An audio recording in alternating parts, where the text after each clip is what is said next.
सलाम दोस्तों। उर्दू इंटरनेशनल के इस खसूसी पॉडकास्ट के साथ मैं हूं शौज़ब अस्करी। आज हमारी मेहमान हैं डॉक्टर कोमल राजा। आज हमने डॉक्टर कोमल राजा को किसी एक खास मकसद की वजह से मदऊ किया है।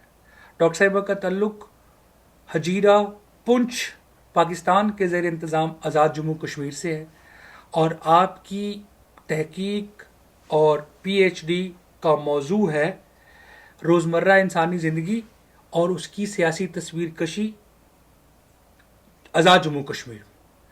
आप पिछले 15 साल से इस मौजू के साथ वाबस्ता हैं। इस पर आपके मकालाजात, आपकी गुफ्तगुएँ, आपके लेक्चर्स बआसानी अवेलेबल हैं। आप इसके अलावा उर्दू में हम सब पे लिखती रही हैं और आपकी एक शनाख्त अदीब की भी है, शायरा की भी है, एक मुतरजिम की भी है। लेकिन आज हम इन सारी बातों से हट के डॉक्टर साहिबा से सिर्फ बात करेंगे कश्मीर पर, कश्मीरी शनाख्त पर, कश्मीर क्या है, उलूम बशरियात यानी एंथ्रोपोलॉजिकली हमें कश्मीर को किस तरह स्टडी करना चाहिए। और ये मौजू बहुत ज़रूरी इसलिए है कि हिंदुस्तान खुश है कि उसने पाकिस्तान को हरा दिया है, पाकिस्तान खुश है कि उसने हिंदुस्तान को हरा दिया है। हम इस बहस में नहीं पड़ते कि अभी कश्मीर पर हिंदुस्तान और पाकिस्तान के दरमियान जो 4 रोज़ा जंग हुई है इसका फातह कौन है। आइए डॉक्टर साहबा से पूछते हैं कि इस जंग में असल हार किन लोगों की हुई है। बहुत शुक्रिया डॉक्टर साहबा हमारी दावत पर हमारे यहाँ तशरीफ़ लाने का, और हमारी खुशकिस्मती है कि आप इन्हीं दिनों पाकिस्तान आई हुई थी। आप जर्मनी में म्यूनिख यूनिवर्सिटी, और आपकी यूनिवर्सिटी का नाम बड़ा मुश्किल सा है, वो बताएं ताकि मैं तलफ़ुज़ की गलती ना करूँ। वो है Ludwig Maximilian university of Munich, जहाँ से LMU, जहाँ से अल्लामा इकबाल ने पीएचडी किया। हाँ, उनकी भी पीएचडी की डिग्री वहीं से। बहुत शुक्रिया, बहुत शुक्रिया। डॉक्टर साहबा पहले तो ये बताएं कि ये एंथ्रोपोलॉजी और उलूम बशरियात मेरे जैसे ऐसे आदमी के लिए जो इसका तालिब इल्म नहीं है, वो उसका बेसिक तारुफ क्या होगा? उसके नाम से ही वाज़ेह है, एंथ्रो जो है वो उसका मतलब होता है पीपल या ह्यूमंस। तो it is basically the study of people and humans. So human beings कैसे कैसे डेवलप हुए और फिर उन्होंने जब समाज बनाए और वो डिफरेंट कम्यून्स में बटे, तो फिर हर कम्युनिटी की अपनी उसका कल्चर क्या है, उसकी सोशल वैल्यूज़ क्या हैं, उनकी रोज़मर्रा की ज़िंदगी किस तरह से है, इसके ऊपर होता है फोकस। शुरू में जो है वो एंथ्रोपोलॉजी सिर्फ जो है एक बड़ा एग्जॉटिक कल्चर्स को स्टडी करने का उसमें रवाज रहा है, क्योंकि इसका जो आगाज़ है मॉडर्न सेंस में वो यूरोप से हुआ है या वेस्ट से हुआ है। तो वेस्टर्न रिसर्चर्स इंडिया को या लार्जर सब कॉन्टिनेंट को एग्जॉटिक तस्वुर करते थे बिकॉज ऑफ ब्रिटिशर्स, जो भी उन्होंने अपनी डायरियाँ लिखी और वो जो भी यहाँ से हमारे मसाले हैं या हमारी जो है वो रिचुअल्स हैं इस तरह की। तो और रंगीन किस्म का हमारा एक रिलीजियस बैकग्राउंड है, हिस्टोरिकल बैकग्राउंड है। तो पहले तो ये इस तरह से उस क्यूरोसिटी से आया करते थे रिसर्चर्स डिफरेंट कल्चर्स में जाके, और फिर वो अपने एंगल से उनको परसीव करने की कोशिश करते थे, क्योंकि उनके लिए ये सारी चीज़ें मिस्टीरियस थी। लेकिन ये जो है वो इसकी डीमिस्टिफिकेशन खुद एंथ्रोपोलॉजी ने भी इवॉल्व किया है वक्त के साथ साथ, और वो सेल्फ क्रिटिकल डिसिप्लिन है। वो कोई इस तरह से उसके अंदर शार्प एकेडमिक वो नहीं है कि yes it should be neatly scientific in this way, और उसमें कोई जिस तरह से हम कहते हैं कि वाइट सुप्रीमेसी हो या वेस्टर्न लेंस जो है वो उसकी सुप्रीमेसी हो, और उसी तरीके से चीज़ों को देखा जाए। क्योंकि एक जैसे एक फेमिनिन पर्सपेक्टिव जो है वो एक मैस्कुलिन उसको डिस्क्राइब करने में अपने एंगल से देखेगा, अपने पर्सपेक्टिव से देखेगा। तो इसी तरह से उसमें फिर आउटसाइडर और इनसाइडर आ जाते हैं कि एक वो स्टडी है कि बाहर के लोग आके आपको पढ़ें, या मैं अगर अब खुद मेरा ताल्लुक खिता है आज़ाद जम्मू कश्मीर से मेरा ताल्लुक है, और अगर मैं ये कहूँ कि मैं सोमालिया के लोगों को पढ़ना चाहती हूँ या मैं फ्रांस के लोगों को पढ़ना चाहती हूँ, तो I will always be outsider over there. चाहे मैं ज़िंदगी के 20 साल 22 साल गुजार लूँ, कुछ ना कुछ अंदाज़ा हो जाएगा, but insider would be insider and outsider would be outsider. तो फिर एंथ्रोपोलॉजी में ये आया रिसर्च का तरीका या लोगों को पढ़ने का तरीका कि इनसाइडर्स पर्सपेक्टिव को जो है स्पेस दी जाए, और फिर लोकल लोग अपनी ही कम्युनिटी को स्टडी करें, क्योंकि उसमें लैंग्वेज का इतना रोल है। हमारे जो लोकल एथॉस होता है, आपका जो लोकल जोक्स हैं लट से, तो जो लर्नर्ड या एक्वायर्ड लैंग्वेजेस हैं और फिर एक्वायर्ड कल्चरल अंडरस्टैंडिंग है, उसमें ज़ाहिर सी बात है कि फ़र्क होता है। तो इसको मैं अगर ब्रॉडर टर्म्स में बताऊं तो ऐसे। बहुत शुक्रिया, और आपने मेरी बहुत बड़ी मुश्किल आसान कर दी। मैं बुनियादी तौर पर उलूम सियासियात और तारीख़ ये दो मेरे मौजूआत हैं, मैं इनका तालिब इल्म हूँ, यही पढ़ता हूँ, यही पढ़ाता हूँ। हमारे यहाँ सियासत या पॉलिटिकल साइंस ये सारी की सारी बहुत नई आई हुई चीज़ है। यानी नई से मुराद ये है कि इसकी इस खित्ते में 250-300 साल तारीख है। हमें बरतानवी कॉलोनियलिज्म ने सिखाया है कि जमहूरियत इसे कहते हैं, और इस तरह करके वोट होते हैं, और इस तरह करके ज़राए आमद व रफ्त होते हैं, और इस तरह करके जहाज़ होते हैं, रेल होती है, तार होती है, ये अंग्रेज़ी स्कूल है, ये साइंटिफिक मेथड है। उन्होंने हमारे इर्द गिर्द हदूद जो उन्होंने खुद तय की हुई थी वो तय की और हमें उस हदूद में डाल दिया। और जब हम उस हदूद में डालेंगे और हम जहां कहीं भाग कर जाएंगे, हम उनकी तय की हुई हदूद से बाहर नहीं जाएंगे। आज भी पॉलिटिकल साइंस और इंटरनेशनल रिलेशंस अपने असूल व जवाबित जिन ममालिक से अख्ज करते हैं वो यूरोप के तरक्की याफ्ता ममालिक है, और वो असूल व जवाबित लागू किए जाते हैं सारी दुनिया पर यकसान तरीके से। तो ये वो जस्टिस नहीं है, पैरिटी नहीं है, बराबरी या मुसावात नहीं है। अमेरिका को जमहूरियत बने आज़ाद हुए 250 साल से ज़्यादा हो गए हैं। बरतानिया 1200 साल से आज़ाद जमहूरियत के तौर पर काम कर रहा है। यूरोप 700 साल से 1492 में यूरोप आज़ाद हो गया, मुसलमानों की जो भी थी चीज़ उससे आज़ाद होने के बाद फिर यूरोप में रेनेसांस आ गया और तरक्की हो गई। तो जो जो मुल्क और मुआशरे पीछे 500-600 साल की तारीख रखते हैं वो अपने बनाए हुए असूल व ज़वाबित कॉलोनियल ममालिक पर लागू करते हैं। यानी मुझे बड़ी हैरत होती है जब बरतानिया का कोई सहाफ़ी किसी चीन के सहाफ़ी से या एकेडमिक को वो क्रिटिसाइज करता है और कहता है कि तुम्हारे मुल्क में बोलने की आज़ादी नहीं, तुम्हारे मुल्क में कम्युनिस्ट पार्टी को कोई चैलेंज नहीं कर सकता, और वो बेचारा आगे से जस्टिफाई कर रहा होता है नहीं हमारा ये है वो है। वो उसे वो क्यों नहीं बताता कि हमारे मुल्क पर ओपियम वार आपने मुसल्लत की थी, हमारे मुल्क को जाहिल, हमारे मुल्क को नशई आप लोगों ने बनाया था। अब हम जब नशे से निकले हैं और अब हम पढ़ने लगे हैं और अब आगे बढ़ने लगे हैं, तो आप जो 1200 साल बाद इतने शरीफ और इतने जिम्मेदार और बाअखलाक बने हैं, हमें कम से कम 120 साल तो दें। तो पॉलिटिकल साइंस के साथ ये मसला है क्योंकि वो उसी लेंस से स्टडी करती है। आपने मुझे बताया कि आपका जो मौजू है, जो मजमून है, अगरचे इसका तारुफ और इसका इंसेप्शन और इसकी बुनियाद भी मगरबी कॉलोनियलिज्म के ज़माने से है कि ये जाया करते थे एकेडमिक और रिसर्चर और वहाँ जाकर लोगों के साथ रहते थे और फिर उनके बारे में वो लिखते थे जो वो खुद समझते थे कि इनके साथ हो रहा है या ये कर रहे हैं या ये करना चाहते हैं, और यूं करके ये डिसिप्लिन डेवलप हुआ। लेकिन with the passage of time इस डिसिप्लिन में ये सलाहियत थी एंथ्रोपोलॉजी में कि ये सेल्फ क्रिटिक करे, अपने ऊपर तनकीद करे और अपनी इस्लाह करे। और आज इस डिसिप्लिन में या इस मौजू में ये मकाम आ चुका है कि कोई अंदरून का आदमी, मसलन आप हजीरा पुंछ आज़ाद जम्मू कश्मीर से हैं और आपकी तहकीक का मौजू है आज़ाद जम्मू कश्मीर की रोज़मर्रा ज़िंदगी और उसकी सियासी तस्वीर कशी, तो आप कहीं बाहर से आकर अपने मौजू को और अपने इलाके को, अपने खित्ते को, लोगों को स्टडी नहीं कर रही, बल्कि you are daughter of your soil और आप उसी पे काम कर रही हैं। और आपसे बेहतर, वो एक अरबी में मकूला है कि घर वालों से बेहतर कौन जानता है कि घर में क्या है। तो उलूम बशरियात की मेरे ख्याल से ये बहुत शानदार डेफिनेशन जो आपने की और मैंने बतौर तालिब इल्म समझ ली। अब मैं आपसे ये पूछना चाहता हूँ कि क्या वजह थी कि आप कश्मीरी शनाख्त, कश्मीरी ज़िंदगी, आम रोज़मर्रा ज़िंदगी जो आप जैसे बाकी हज़ारों लाखों कश्मीरी जी रहे हैं, तो उसकी सियासी तस्वीर कशी को स्टडी करने का, या कब वो ऐसा लम्हा कब था जब आपको लगा कि आपकी रोज़मर्रा ज़िंदगी को लोग पॉलिटिकली डिस्क्राइब करते हैं या उसकी सियासी तस्वीर कशी करते हैं? ये तहकीक का मौजू क्यों?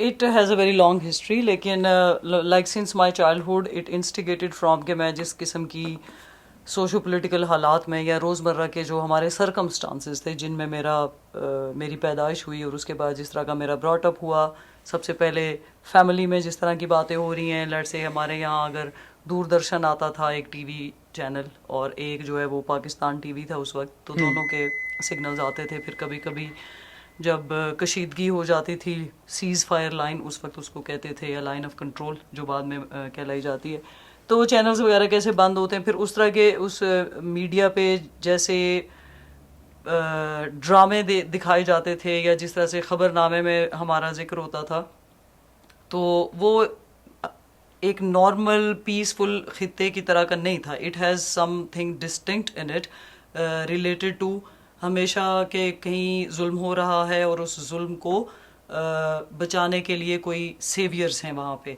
जिस भी सूरत में, वो चाहे सियासी सेवियर्स हैं या चाहे जो है वो मुसल्ला सेवियर्स हैं. उसके बाद ये था कि स्कूल्स में जिस तरह के हमारे को करिकुलर एक्टिविटीज़ हैं, हम मुख्तलिफ डेज़ बनाते थे. योम यकजहती का दिन मनाया जाता है वहाँ पे. फिर इसी तरह से सुबह असम्बली में हमारे कुछ ऐसे तराने होते हैं जिसमें बड़ा वो एक मरने कटने के जज्बे से वो उभारा जाता है उन चीज़ों को. तो इस तरह की जो छोटी छोटी चीज़ें थी. फिर ये है कि एक एवरीडे लाइफ, फॉर एग्जांपल जब कभी हम पिंडी आते थे या पाकिस्तान के किसी भी शहर में जाते थे, तो हमें उस तरह की रोड पॉलिटिक्स, अब तो ज़ाहिर है इधर भी हालात बदल गए हैं, लेकिन उस ज़माने में मुझे एज ए स्टूडेंट या एज ए छोटा बच्चा कह लो, इतनी वो यहाँ पे ओवर पोलिटिसाइजेशन नहीं नज़र आती थी. जिस तरह की हमारे यहाँ आए दिन हड़ताल हो रही है, हमारे यहाँ आए दिन जो है वो प्रोटेस्ट हो रहे हैं. कोई नेशनल स्टूडेंट फेडरेशन के नाम पे कर रहा है, तो कोई जो है वो जम्मू कश्मीर लिबरेशन फ्रंट के नाम पे कर रहा है, कोई फिर इसी तरह से जो मेन स्ट्रीम पोलिटिकल जमातें हैं वो कर रहा है. तो स्कूल्स हमारे आए दिन बंद हो जाते थे. कभी आज इसका जलसा है, आज उसका जलसा है, आज इस वजह से पहिया जाम हड़ताल है, आज उस वजह से है. तो ये जो एवरीडे लाइफ की कंडीशंस थी, सबसे ज़्यादा असर तो इस बात का था कि मेरी मदर जो है वो गवर्नमेंट थी लेक्चरर गवर्नमेंट स्कूल, सरकारी कॉलेज स्कूल में. तो वो स्कूल में जाया करती थी, तो उनकी पोस्टिंग्स अक्सर ऐसी जगहों पर भी हो जाती थी जो बिल्कुल LOC के करीब स्कूल होते थे. तो उस दौर में ज़ाहिर है LOC पे शेलिंग तो 1947-48 से ही जारी है, जब से ये तनाज़ा शुरू हुआ है इंडिया और पाकिस्तान के दरमियान में, जब पार्टीशन हुई ग्रेट, और फिर कश्मीर की प्रिंसली स्टेट का, इसको कुछ टर्म्स में काफ़ी हद तक कहा जाता रहा कि अनफिनिश्ड बिजनेस ऑफ पार्टीशन.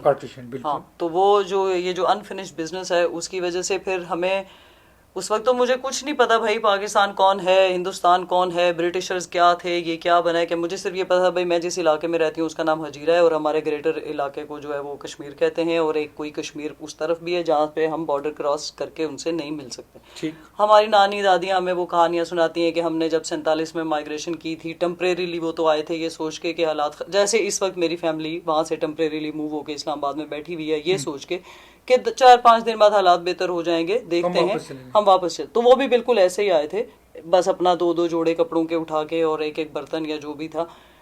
लेकिन जब वो उनको लगा कि हम वापस चले जाएंगे, तो तब तक इंटरनेशनल और नेशनल लेवल पे ये डेवलपमेंट्स हो चुकी थी कि एक लकीर खिंच चुकी है जिसको अब आप क्रॉस नहीं कर सकते. तो आप अपने घर में ही एक मोड़ या एक सड़क या एक वो कहते हैं पहाड़ क्रॉस किया है आपने, और अब आपको बताया जा रहा है कि अब इस इलाके का नाम भी बदल गया, ये कोई और मुल्क बन गया, ये कोई और खिता बन गया, और जिधर से आप आए थे वो अब कोई और खिता बन गया. तो इसके ऊपर हुकूमत भी किसी और की है, उसके ऊपर किसी और की, आप नहीं जा सकते. तो इस तरह की कहानियाँ सुन के हम बड़े हुए हैं. उसके अलावा जब वही मैंने माँ की बात बताई कि वो अपने स्कूल में अगर जा रही हैं, और क्योंकि हमें फायरिंग की आवाज़ आती थी, हमारा घर भी लाइन ऑफ कंट्रोल से बहुत बिल्कुल उसके ऊपर भी नहीं है, मगर उसके इतने करीब है कि वहाँ पे जब छोटा फायर कहते हैं उसको, वो भी होता है, मिसाइल ना भी गिर रहे हो तो भी आवाज़ आती है. तो हम उस इंतज़ार में, वो जो दिन मुझे याद है कि हम स्कूल से वापस आके फिर बस इसी इंतज़ार में रहते थे, कभी अम्मा लेट हो जाएं, 2 बजे घर पहुंचना होता था, वो नहीं पहुंचती, तो हमें नहीं पता लगता था कि पता नहीं, वो तब तो फ़ोन भी नहीं थे, मोबाइल्स भी नहीं थे, कि शायद उनकी बस पे फायरिंग हो गई है, शायद उनके स्कूल में फायरिंग हो गई है, शायद वो आज जिंदा पता नहीं वापस आएंगी, शायद पता अम्मी वापस आएंगी या खबर आएगी. तो उसके फिर इसलिए हमारे स्कूल्स में ऐसा माहौल था कि ये बहसें हुआ करती थी, क्योंकि शुरू से ही असेंबली से तो शुरू हो जाती थी बात. जो आज़ाद कश्मीर का एक तराना है जिसको हम उसका कौमी तराना कहते हैं, उसमें बहुत एक वाज़े तौर पे वो एक ऐसा खिता है जो अभी तक इनकम्प्लीट है, और उसको किसी ना किसी के साथ मिलना है, और वो जो मिलाने की एक एफर्ट है, एक जंग है, और उसमें हम सबको लॉयल होना है अगर हम चाहते हैं कि कश्मीर बनेगा पाकिस्तान. तो वो सुबह सुबह हमें रोज़ असेंबली में हम सुनते थे, पढ़ते थे, गाते थे, दिल से नारे भी लगाते थे. तो नारेबाजी की गूंज में जो है वो मेरा ब्रॉटअप हुआ है.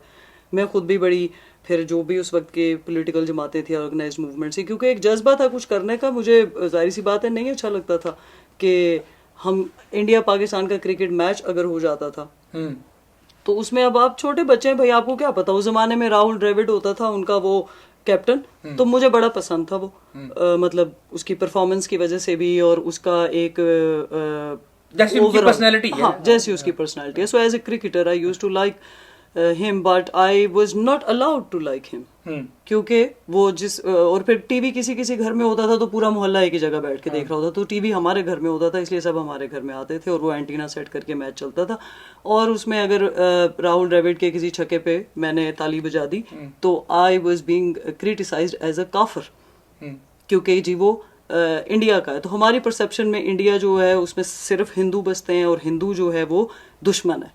तो आप जो है वो दुश्मन की, हालांकि दूसरी तरफ अगर आप बॉलीवुड गाने शाने सुन लें तो इट्स ओके है, लेकिन वो भी जंग के जमाने में हराम हो जाता है। तो इस तरह के हालात में जब आपका ब्रॉटअप होता है शोजअप, तो फिर ये सवाल भी जहन में उठते हैं, और इन सवालों के जवाब बहुत मिलते भी थे, मगर कभी इन जवाबों ने मुझे मुतमईन नहीं किया। तो फिर मैंने सोचा कि पहले मैं ज़रा रोड पॉलिटिक्स की तरफ चली गई कि हाँ नारे लगाते हैं, ये करते हैं। फिर मुझे वक्त के साथ साथ अंदाज़ा हुआ कि मेरी उसमें भी बस बहुत सारे बिट्रेल्स थे। हम जिनको अपना लीडर मानते थे उन्होंने मेन स्ट्रीम पॉलिटिकल पार्टी की टिकट लेके इलेक्शन लड़ने का फैसला कर लिया, तो वी फेल्ट बिट्रेड कि हम सारी ज़िंदगी नारे कुछ और लगाते रहे हैं, और ये तो अब तो फिर वो ये था कि लैक ऑफ लीडरशिप। फिर मुझे ऐसे लगा कि being follower is not something that suits me, तो मुझे इसकी शायद एजुकेशन को मैंने चुना फिर कि इस तरीके से मैं इस मसले की शायद खोज कर सकूं, और मैं इन सारे जो सवाल मेरे जहन में उभरते थे उनके मुझे कुछ जवाब ना भी मिले अगर, तो कोई सेंस बन सके। ठीक, तो आपने जब ये तय कर लिया कि ये मेरा मैदान नहीं है, बल्कि तालीम के ज़रिए, एजुकेशन के ज़रिए, तहकीक के ज़रिए मुझे अपने खित्ते को स्टडी करना है, तो किस आपके खित्ते के कौन से पहलू ने आपको ये उभारा, कंपेल किया कि आप इसके बारे में तहकीक करें? पहले मैंने जो है वो नफ्सियात का मजमून चुना पढ़ने के लिए।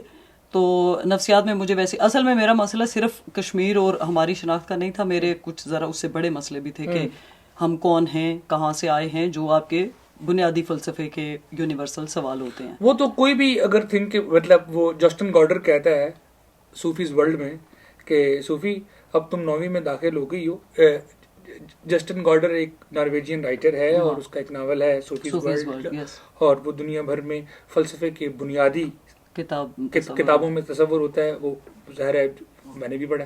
तो उसमें पहला चैप्टर जो है वो सूफी को ख़त लिखता है उसका उस्ताद अल्बर्टो कनूकस, और वो उस ख़त में कहता है कि सूफी तुम 9वीं में पहुंच गई हो, अब तुमने सोचना शुरू कर दिया होगा कि मैं कौन हूँ, मैं कहाँ से आया हूँ, मैं क्यों आया हूँ, और मैं कहाँ जाऊँगा। तो यकीन जानो अगर तुमने ये सोचना शुरू कर दिया है तो ये हर सोचने वाले दिमाग के बुनियादी सवाल हैं। हमारी गुफ्तगू यहीं से शुरू होगी। तो आप ये सवाल जब सोच रही थी तो मैं जब ये सवाल सोच रही थी तो उस वक्त ज़माने में ट्रेंड चल रहा था कि डॉक्टर बनना है और इंजीनियर बनना है। ठीक, तो हम ज़रा घर में, हमारे पढ़ाई का बड़ा माहौल था क्योंकि माँ भी हमारी शायद उस्तानी थी, हमारे अब्बू को बड़ा शौक था। तो मैं तीसरे नंबर वाली हूँ, इसलिए ऐसा भी नहीं है कि मैं सबसे बड़ी हूँ और मुझ पर कोई जिम्मेदारियाँ थी। तो पढ़ाई का एक रवाज था, तो ज़रा मेरी तबीयत, मैथमेटिक्स मुझे बहुत पसंद था, उसमें जो है वो मैं बहुत टॉप भी होती थी। तो I chose to become an engineer, not like chose, लेकिन बायो और मैथ्स का जब चुनाव आया, ऑप्शन ही 2 होते थे, तो मैट्रिक में मैथमेटिक्स पढ़ लिया। जहाँ पे कंप्यूटर और पता नहीं कौन से का चुनाव था तो वहाँ भी मैंने कंप्यूटर पढ़ लिया। फिर एफएससी में भी प्री इंजीनियरिंग कर ली, और फिर बस नंबर ऐसे आ गए कि इंजीनियरिंग की सीट भी हो गई।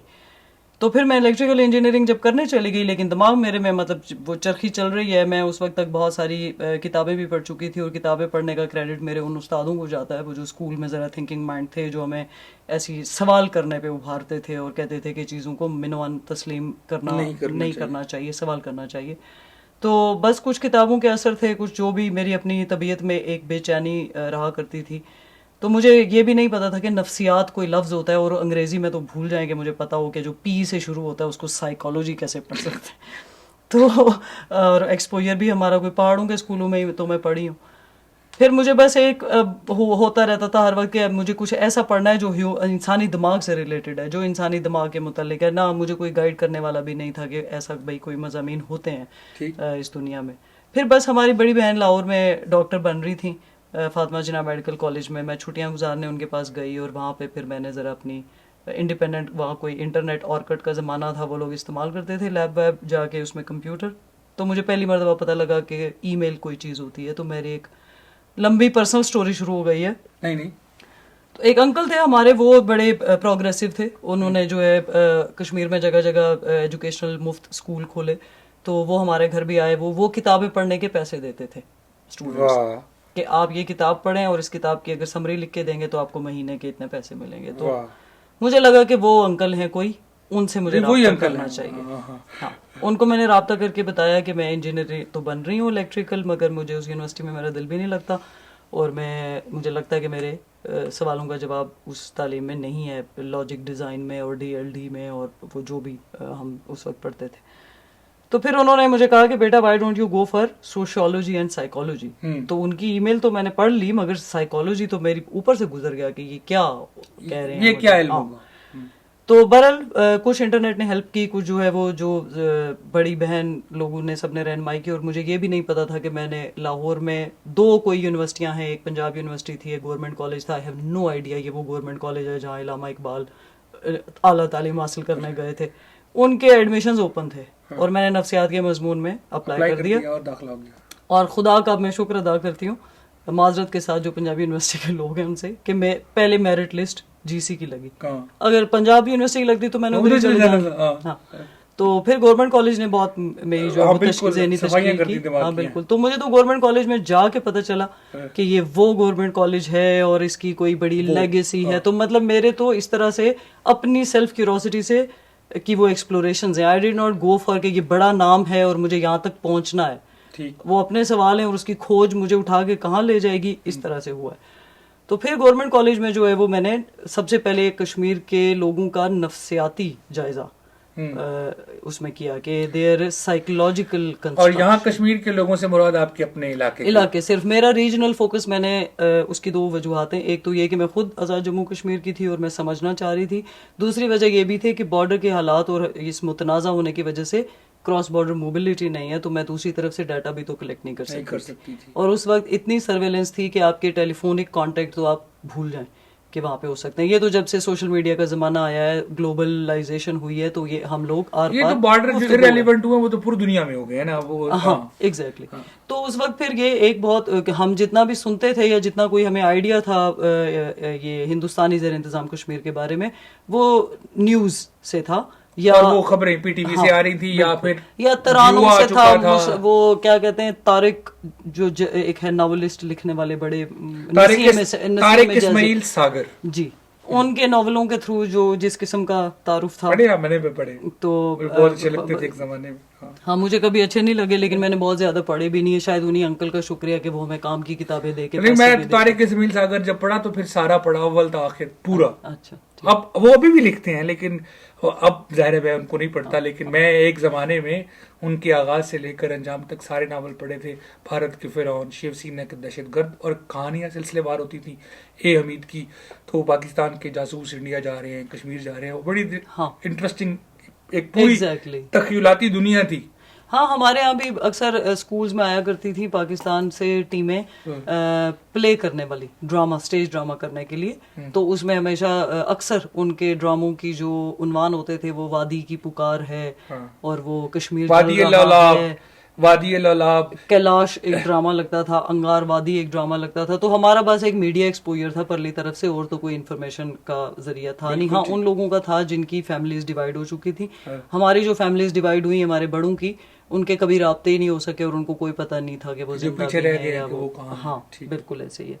तो आप जिन कश्मीरियों का नफ्सियाती मुताला कर रहे थे वो हजीरा और पुंछ के लोग हैं।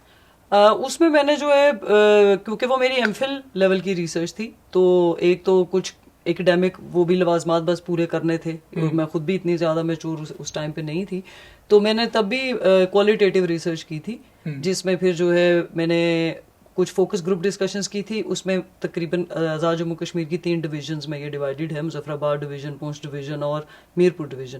तो मैंने तीनों डिवीजन्स के लोगों से, यूनिवर्सिटी के स्टूडेंट्स, एजुकेशनिस्ट, प्रोफेशनल लोग, लेकिन मैंने आम लोगों का तब इंटरव्यू नहीं किया था कि जो बाज़ार में बैठता है, जो जो आम कश्मीरी है, एवरीडे लाइफ, जो गाड़ी चलाता है, जो उस तरह से, या फैमिलीज हैं, औरतें हैं। मैंने ज्यादा एजुकेशनल स्पेसेस में जो लोग थे, तो आपने सो कॉल्ड जो पढ़े लिखे लोग हमारे मुरव्विजा, बिल्कुल, मतलब मैं यूनिवर्सिटीज में चली गई और यूनिवर्सिटी में ग्रुप डिस्कशंस कर ली, वो रैंडम, मुझे कोई पता नहीं है। अगर मैं आपसे पूछूं कि आपकी एमफिल की रिसर्च की मोटी मोटी फाइंडिंग्स क्या थी मुख्तसर, तो वो क्या क्या नफ्सियाती मुताला आप कर रहे थे कुछ? उसमें सबसे पहले तो यही था यार कि मतलब जब आप किसी से ये पूछा जाता है उसका तारुफ, तो वो तारुफ में आप सबसे पहले नाम बताते हैं, फिर आप अपना इलाका बताते हैं, और फिर इलाके के बाद आप अपनी कौमियत, नेशनलिटी, कि भाई आप सिटीजन किधर के हैं, कहाँ के नेशनल हैं आप, जर्मन नेशनल हैं, पाकिस्तानी नेशनल हैं। तो हमारा यहीं से एक कॉन्टेस्टेड जवाब आना शुरू हो जाता था, क्योंकि हमारा जो आईडी कार्ड है वो पाकिस्तान का है, मगर हम पाकिस्तान के शहरी नहीं हैं। ठीक है, हम पाकिस्तान के कॉन्स्टिट्यूशनल शहरी नहीं हैं। ठीक है, तो कॉन्फ्लिक्ट वहाँ से आ जाता है कि अगर हम आज़ाद कश्मीरी हैं और हमारी अपनी एक हुकूमत है, उसका एक सदर है, उसका एक वज़ीर आज़म है, उसकी अपनी सुप्रीम कोर्ट है, और हमारा उसके और हम स्टेट सब्जेक्ट्स हैं। हम मतलब अगर एक रियासत के स्टेट सब्जेक्ट्स हैं, और हम जैसे पाकिस्तान के लोग वहाँ वही जो आर्टिकल 370 की एब्रोगेशन वहाँ पे हुई है, तो उसके तहत नॉन स्टेट सब्जेक्ट वहाँ पे ज़मीन नहीं खरीद सकता, वो वहाँ पे रहने। एक प्रोटेक्शन ऑफ कश्मीरियत तो एग्जिस्ट करती है, प्रोटेक्शन ऑफ जो farmer princely state of Jammu and Kashmir है ना, वो एग्जिस्ट करती है। जी। हाँ, तो उस वजह से फिर वहां से कॉन्फ्लिक्ट हो जाता था कि हम अगर बाहर के मुल्क में जाएंगे तो हमें पाकिस्तानी पासपोर्ट इस्तेमाल करना होगा, तो फिर हम पाकिस्तानी शहरी के मतलब शहरियत के खाने में पाकिस्तान लिखना पड़ता है, क्योंकि वो आपसे पूछते हैं इंटरनेशनली कि नेशनलिटी बताएं। और हमारे जो पासपोर्ट है वो पाकिस्तानी बन रहे हैं, मगर जो हमारा आईडी कार्ड है उसके ऊपर सुर्ख कलर का लिखा होता है कि बाशिंदा रियासत आज़ाद जम्मू कश्मीर। तो हमारा जो है वो बाशिंदा रियासत होता है, जो बे फॉर्म है एक, और उसके साथ बस जब 18 साल से पहले। अभी आप शहरी नहीं है, बाशिंदे? हम लोग कश्मीर के बाशिंदे हैं, शहरी हम किसी भी मुल्क के नहीं, क्योंकि हमारे पास मुल्क नहीं है। मुल्क होने के लिए आपके पास सॉवरेन टेरिटरी होनी चाहिए, तो हमारी टेरिटरी डिस्प्यूटेड है इंटरनेशनली, तो इसलिए हम ग्लोबल मैप पे भी एग्जिस्ट नहीं करते। हम इंडियन मैप में जो हिंदुस्तानी ज़ेर इंतज़ाम है वो as an Indian territory consider होता है, जो पाकिस्तानी ज़ेर इंतज़ाम है वो पाकिस्तान का आता है। तो उस हमारा अपना जो है वो मैप के ऊपर है ही नहीं है इंडिपेंडेंट, जाहिर सी बात है, क्योंकि वही सॉवरेन टेरिटरी नहीं है आपके पास, तो उसके ऊपर फिर नेशन कैसे, स्टेट वो कैसे खड़ी हो, क्या नाम है अपना, हुकूमत या वो मुल्क का उसके पास दर्जा नहीं है। तो ये जो पहला ही शनाख्त का मुतनाज़ा तस्वुर है, इससे कश्मीरियों की नफ्सियात पे क्या असर पड़ता है? आपने क्या अंदाजा लगाया? यार उनकी ये जो शनाख्त का सवाल है ना, ये बहुत ज्यादा रोजमर्रा की जिंदगी भी नहीं, बल्कि ये जिंदगी और मौत से जुड़ा हुआ सवाल है। ठीक है, क्योंकि ये सिर्फ कोई वर्बल वॉर तो है नहीं, क्योंकि हम वहाँ पे ग्राउंड में वॉर में है ना। हम इस शनाख्त मुतनाज़ा शनाख्त होने की वजह से हमारा जिसको लाइन ऑफ कंट्रोल कहा जाता है उसको डिफेक्टो बॉर्डर कहते हैं। ठीक है, तो डिफेक्टो बॉर्डर जब फुल फ्लैश बॉर्डर नहीं है, तो वहाँ पे जो डिसरप्शंस हैं, वहाँ पे जो अटैक्स हैं, वहाँ पे जो वोलेटाइल एक्टिविटी है, उसकी कोई पूछताछ नहीं होती, और वो किसी भी वक्त शुरू हो सकती है। उसकी बाज़ दफ़ा हिंदुस्तान और पाकिस्तान के मैच के ऊपर भी लड़ाई हो जाती है। जी, जब मैच खत्म होता है तो हिंदुस्तानी कौम या तो जश्न का इंतजार कर रही होती है या गालियां देने का, और पाकिस्तानी कौम भी यही कर रही होती है। कश्मीरी हाथ उठा के खुदा से दुआ कर रहे होते हैं कि फायरिंग ना हो जाए, या अल्लाह मैच हो ही ना। लेकिन लेकिन मैच का क्रेज एक वहां पे भी बहुत ज्यादा है। लेकिन इस तरह से उनकी एवरीडे लाइफ की, इवन खेल हमारे जो हैं वो पोलिटिसाइज्ड हैं, कि आपके खेल का जो कॉन्सिक्वेंस है वो खूनी कॉन्सिक्वेंस बन जाएगा। कि इस कौम को गुस्सा है तो वो फायर चला देगा, उस कौम को गुस्सा है तो वो फायर चला देगा, मगर वो फायर दिल्ली और लाहौर में नहीं हो रहे, इस्लामाबाद में नहीं हो रहे, वो फायर पुंछ में हो रहे हैं, वो फायर कश्मीर वैली में हो रहे हैं। मतलब हमारे इस तरफ आधा पुंछ इधर है, आधा पुंछ उधर है, आधा जम्मू इधर है, आधा जम्मू उधर है, आधा कश्मीर इधर है, आधा कश्मीर उधर है। तो इधर उधर सारी तरफ जो है वो इसी मैच तो इस्लामाबाद और दिल्ली के बीच में होता है, लेकिन जीत और हार का गुस्सा और जीत और हार की खुशी सरहद के लाइन ऑफ कंट्रोल पे मनाई जाती है बसूरत फायरिंग। यस, और वो फायरिंग वो लाइव बुलेट्स होती हैं जिसमें लोग मरते हैं, लोगों की अमलाक मरती हैं। जी, फिर हालात बेहतर भी होते गए। ये मैं पुरानी मतलब I am just covering it all. ठीक है, वार हिस्टेरिया अपनी जगह, सालमियत का खतरा अपनी जगह, दिफा करने का खुशी अपनी जगह, जीत जाने की खुशी अपनी जगह। Hmm I can feel that honour जो बतौर पाकिस्तानी मैं महसूस कर रहा हूँ। लेकिन बतौर पाकिस्तानी ये मेरी जिम्मेदारी है कि हम जिन लोगों की खातिर जीत और हार की कैफियत बना रहे हैं उन लोगों से पूछें कि भला वो लोग अपने आप को इस सारे तनाजे में कहाँ देख रहे हैं। एग्जैक्टली।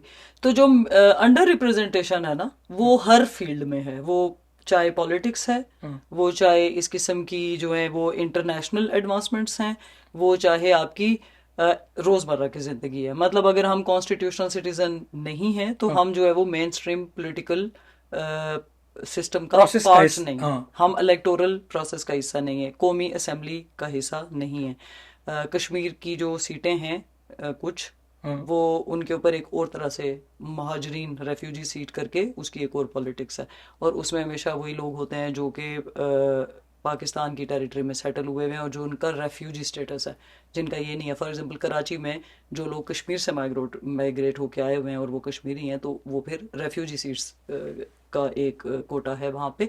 खुद से प्रोविंशियल जैसे मतलब गिलगित बल्तिस्तान वालों का भी यही मसला है जिसके ऊपर वो अपनी आवाज़ उठाते हैं कि हमारी अपनी उस तरह से नहीं है यहाँ। फिर इवन हमारे यहाँ शुरू में तो बहुत ज़्यादा भाई छोटी छोटी बातें थी कि हम पाकिस्तानी नेशनल क्रिकेट टीम का भी कोई कश्मीरी हिस्सा नहीं बन सकता था।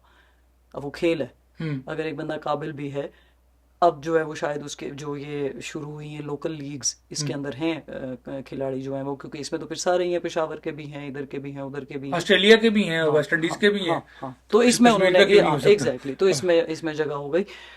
तो इस तरह से बहुत मतलब छोटी छोटी बातें हैं जिसके अंदर आप हमेशा से इस चीज़ को हम मिस करते हैं। फॉर एग्जांपल जब इसको इंटरनेशनल स्टेटस दिया गया 1949 में, तो उस वक्त भी जो गुफ्तगू करने के लिए स्टेक होल्डर्स जिनको मुकर्रर किया गया वो हिंदुस्तान और पाकिस्तान थे, और उसमें जितनी भी यूएन की टॉक्स हो चुकी हैं, एक मरतबा सिर्फ रिप्रेजेंटेशन हुई और वो शेख अब्दुल्ला ने की थी और उनकी बात को सुना भी नहीं गया। तो जो इस वक्त जो गवर्नमेंट लोकल गवर्नमेंट्स बनी, जैसे आज़ाद जम्मू कश्मीर की गवर्नमेंट है, इसी तरह से इंडियन एडमिनिस्ट्रेट कश्मीर की भी लोकल गवर्नमेंट बनी, तो उनका जो इंटरनेशनल लैंग्वेज में वो है अथॉरिटी, उसको लोकल अथॉरिटी कहा जाता है। तो वो जब इंटरनेशनली रिकॉग्नाइज टेरिटरी नहीं है, इंटरनेशनली रिकॉग्नाइज सॉवरन मुल्क नहीं है, तो फिर उसकी गवर्नमेंट भी सॉवरन नहीं है, तो वो तो फिर इंटरनेशनल फोरम में भाई एंटर होने के ही काबिल नहीं है। ये डिस्कोर्स है जिसकी वजह से फिर कश्मीरियों की अपनी रिप्रेजेंटेशन वहाँ पे नहीं है, ना किसी लीडर की सूरत में कि वो कुछ कह सकें। लेकिन thanks to I would say digital media, जिसकी वजह से जो है वो लोकल आवाज़ें अपने अपने तौर पे अपने अपने फोरम से आ गई। अगर हमें कहीं यूरोपियन पार्लियामेंट में रिप्रेजेंटेशन नहीं भी मिल रही, हमें कहीं जिनेवा कन्वेंशंस में रिप्रेजेंटेशन नहीं भी मिल रही, तो अपने तौर पे जो भी किसी हद तक लोग कर रहे हैं वो कर रहे हैं। हाँ, तो सोशल मीडिया में तो हर आदमी जो है वो बिल्कुल एक ऐसे किस्म ही है, के चैनल है ना। हाँ, और फिर वो ज़ाहिर है उसके खमियाजे भी भुगतते हैं हाँ। लोग। हाँ, तो ये मैं कहूँगी कि इस तरह की जो छोटी छोटी बातें हैं जो आपको हर रोज़ मुतनाज़ा होने का एहसास दिलाती हैं, जिस किस्म की वॉल चाकिंग है वहाँ पे, हर इसके दूसरे नफ्सियाती पे। असरात, आप साइकोलॉजी के स्टूडेंट रही हैं फिर हाँ, तक, तो इसके हाँ, नफ्सियाती असरात नफ्सियात में नॉर्मल किसी को कहते होंगे, नफ्सियात में किसी को एबनॉर्मल कहते होंगे, जो बीमार होगा एंग्जाइटी का, फ्रस्ट्रेशन का, टेंशन का, डिप्रेशन का वगैरह वगैरह, ढेर सारी बीमारी हैं। और नफ्सियाती बीमारियों को लोग बड़ी अब इम्पोर्टेंस भी देने लगे हैं हमारे मुल्क में। इसकी वजह से बड़े वो मतलब वेल नोन क्राइम जो है वो नफ्सियात की वजह से हो चुके हैं। तो ये जो भी आपने बताया है मुतनाज़ा शनाख्त, खेल में खेल सियासत ज़दा है, तालीम सियासत ज़दा है, सियासत शादियां सियासत ज़दा हैं, रिश्तेदारियां सियासत ज़दा हैं, आपकी खेलों में पसंद और नापसंदीदगी के ऊपर भी एक पॉलिटिकल स्टिकर लगा हुआ है। तो इस सारी सूरत हाल के एक आम कश्मीरी जो हजीरा पुंछ पाकिस्तान के ज़ेर इंतज़ाम कश्मीर में रहता है और जिससे आप बतौर मुहक्किक मिल रही है, आपने क्या अंदाज़ा लगाया? क्या ये दुनिया के जो हैं मेयार नफ्सियात के नॉर्मल लोग हैं, क्या हमारे कश्मीरी नॉर्मल हैं? अब यार देखो, ये फिर से बहस लंबी हो जाएंगी। अब नॉर्मेलिटी का कॉन्सेप्ट भी बहुत कॉन्टेस्टेड है। वो अब हमें आप हमें जो कॉन्टेस्टेड नहीं है, हाँ, सादा सा जो सादे में ये है कि ज़ाहिर है साइकोलॉजिकल टोल है, हम उसको नॉर्मल और एब नॉर्मल की शार्प कैटेगरीज में नहीं डाल सकते कि जी पागल हैं वो लोग या एब नॉर्मल हैं। लेकिन एक जो हेल्दी वेल बीइंग जिसको Yes, कहते yes, हैं ना, yes, हाँ। उसका इफेक्ट है, क्योंकि आप फियर में रहते हैं, आप टेरर में रहते हैं, आप अनसर्टेनिटी में रहते हैं। एक इंसान जो बेयकीनी की सूरत है, नहीं, जैसे मैंने मतलब आपको आप बता बताई। रही थी कि अम्मी 2 बजे के बाद अगर नहीं आएंगी हाँ तो हमें ये फिक्र रहती थी कि अब या माँ घर आएगी हाँ या खबर आएगी। हाँ, तो इस मैं बात का एक आई असर है। नेवर लिव्ड इन दिस जी। माइंडसेट, तो क्योंकि मुझे कभी को खौफ नहीं रहा इस बात का कि मेरी माँ खुदा ना खास्ता अगर सड़क पे गई है, बाजार गई है। एग्जैक्टली हाँ। तो जिन चीजों को आप ट्रॉमा कहते हैं ना, ये सारी टर्म से तो फेमिलियर हो गई है पूरी हम्म। दुनिया। तो एक फियर में रहने को क्या कहते हैं, एक verge of life and death पे रहने को आप क्या क्या समझते हैं? ये एंड देन वो असर इट आते इज हैं। Going on for last 77 years. 77 सालों में तीसरी चौथी नस्ल आ जाती है, और ट्रामा और फियर, मौत और गैर यकीनी का खौफ अगर चौथी नस्ल में आप तक आए। तो फिर आप खुद ही देख लें कि उसके नफ्सियाती असरात होंगे या नहीं। जिस भी फिर वहीं से आप जो है वो एक्सट्रीमिज्म की तरफ भी जा सकते हैं। ऐसा नहीं है कि सारे विक्टिम बन जाते हैं, वहीं से रिटेलिएशन भी होती है, वहीं से फिर जो है वो बंदूक उठाने पे भी आप और मजबूर हो वहीं से जाते फिर हैं। मार कुटाई और मारा मारी नॉर्मल चीज बन जाती है। एग्जैक्टली जब जब गुस्सा बहुत नॉर्मलाइज हो जाता है, रिवेंज नॉर्मलाइज हो जाता है, मौतें लाशें उठाना नॉर्मलाइज, डिसेंसिटाइजेशन हो गई है ना, क्योंकि आप नॉर्मल कंडीशंस में नहीं रह रहे हैं। और आप हर वक्त अगर एक स्टेट ऑफ फियर में हैं या स्टेट ऑफ रिवेंज में हैं, आप हर तरफ जो है वो हर वक्त एक मार्जिनलाइज्ड एजेस के ऊपर चल रहे हैं। आप जो है वो broken glass, it's like walking on broken glass के इस लम्हे आप हैं। फिर लोगों ने जो अपने लोकल मीनिंग्स बनाए हुए हैं भाई अपने आप को उम्मीद दिलाने के लिए, फिर जिस तरह से जो गाजी है और जो शहीद का जो तस्वुर है, उसको लोकल कॉन्टेक्स्ट में किस तरह से उसकी तारीफें बदली हुई हैं। अगर हम हमारे रोज जिसको कोलेटरल डैमेज कह देते हैं मीडिया की जुबान में, हम उसको कॉन्सेप्चुलाइज गाजी या शहीद के जज्बे से, कॉन्सेप्ट से ना करें, तो हम तो नहीं जिंदा रह सकते। हाँ। हमें ये करना पड़ता है। अब और अगर हमें ये इस्लाम मानना, की रूह से आप हाँ, देखें तो शहीद वो है जो अल्लाह की राह में लड़ते हुए मारा मारा जाए। गया। तो जो एलओसी पे हो रहा है, हम तो लड़ ही नहीं रहे, हम सिर्फ मर रहे हैं। तो उसमें अल्लाह की राह में हम कहाँ लड़ रहे हैं? ये तो पूरा इशू आपने नहीं, इस्लामाइज्ड कर दिया है ना, नहीं, नेशनल, ये तो हाइपर कत्ल है। नेशनल। शहादत और कत्ल में फर्क है। जी। लेकिन हम ये शहादत, नहीं, वो वहां के लोग उसको अगर शहीद ना समझें जो फायरिंग में मर गया है, तो वो तो तो कब बर्दाश्त नहीं कर हाँ, तो सकते। फिर तो वो आपने तो मेरी बहन कत्ल की है, जी आपने हाँ। मेरी माँ कत्ल की है, जी। आप कैसे रह सकते हैं जिंदा मेरे सामने? यस। तो इसलिए जो अब शहीद का जो कॉन्सेप्ट है, उसकी जो हमारी अपनी लोकल डेफिनेशंस हैं या अडेप्टेशंस हैं, कॉन्टेक्चुअल अडेप्टेशंस, ये सब मैंने अपनी रिसर्च में जो है वो प्रॉब्लमेटाइज तो करके ये तो इलाज, कॉन्सेप्चुअलाइज किया। हमने शहादत और गाजी होने के तस्वुर को बतौर हीलिंग, बतौर इलाज, बतौर हीलिंग, बतौर बतौर हीलिंग। मरहम इस्तेमाल किया है, जी हाँ। क्योंकि ये हमारी रोजमर्रा की हकीकत है। हाँ। आप इसके अलावा इसके अलावा आप इसके नॉर्मल, अलावा आप वो कर नहीं सकते। अगर जैसे हमने देखा कि कर्नल साहब के मासूम से खूबसूरत प्यारे बच्चा फोत हुआ है, और वो कल की इस अब कामयाबी कहते हैं ये इसको, और उसमें वो जश्न भी मनाते हुए हमें नजर आए हैं। तो अगर उनका कोई आइडियोलॉजी, कोई बिलीफ नहीं है किसी ग्रेटर क्रिएटर के साथ, और एक मकसद के साथ, और एक अगर आप मकसद इसको के निकाल साथ, दें तो हाँ किसी बाप का 7 साल का बच्चा आप मार के जिंदा रह के दिखाएं। एग्जैक्टली तो ये that's how the ideologies work and that's how people also adapt them. ये कोई इतने, तो यही मेरे थीसिस की फाइंडिंग्स हैं कि there is no fixed identity, there is no fixed categorisation कि ये है, ये है, ये सब फ्लूइड हैं, ये सब ब्लर हैं, ये कॉन्टेक्स्ट के मुताबिक अडेप्ट होती हैं, ये नैरेटिव्स से क्रिएट होती हैं। जो लोकल एक सिचुएशन क्रिएट होगी, वहां से एक नैरेटिव क्रिएट होगा to make sense of the thing. तो वो सेंस बनाने के लिए फिर आप मुख्तलिफ कॉन्सेप्ट्स को अपने लोकल कॉन्टेक्स्ट में अडेप्ट कर लेते हैं। डॉक्टर साहब, सीज फायर हुआ 2019 में, हम्म। और वो चला 22 अप्रैल पहलगाम वाक़ये तक। बीच में कभी कभार सीज फायर की खिलाफ वर्जियां हुई, 1 दिन के लिए, 2 दिनों के लिए, 3 दिनों के लिए, लेकिन फिर दोबारा से दोनों फौजों ने, डीजीएमओज ने राब्ता किया, और वो कहीं फ्लैग मीटिंग हुई, और उसके बाद ये फैसला हुआ नहीं नहीं, सीज फायर को मेंटेन रखना है। सीज फायर टूट गया है 22 अप्रैल से। हिंदुस्तान पाकिस्तान के बीच में बराह रास्त झड़पें 6 और 7 मई की दरमियानी रात हुई हैं, फिर 8 मई की रात हुई हैं, फिर 9 मई की रात हुई हैं, और फिर 10 मई की सुबह हुई। ड्रोन्स गए हैं, मिसाइल आए हैं, मिसाइल गए हैं, फौज, हवाई फौज आई है, सरहद के पार नहीं आई, हमने उनको यहाँ से जवाब दिया है। हमारी फौज गई होगी सरहद पर, तो उनकी तरफ नहीं गई होगी, उन्होंने वहां से जवाब दिया होगा।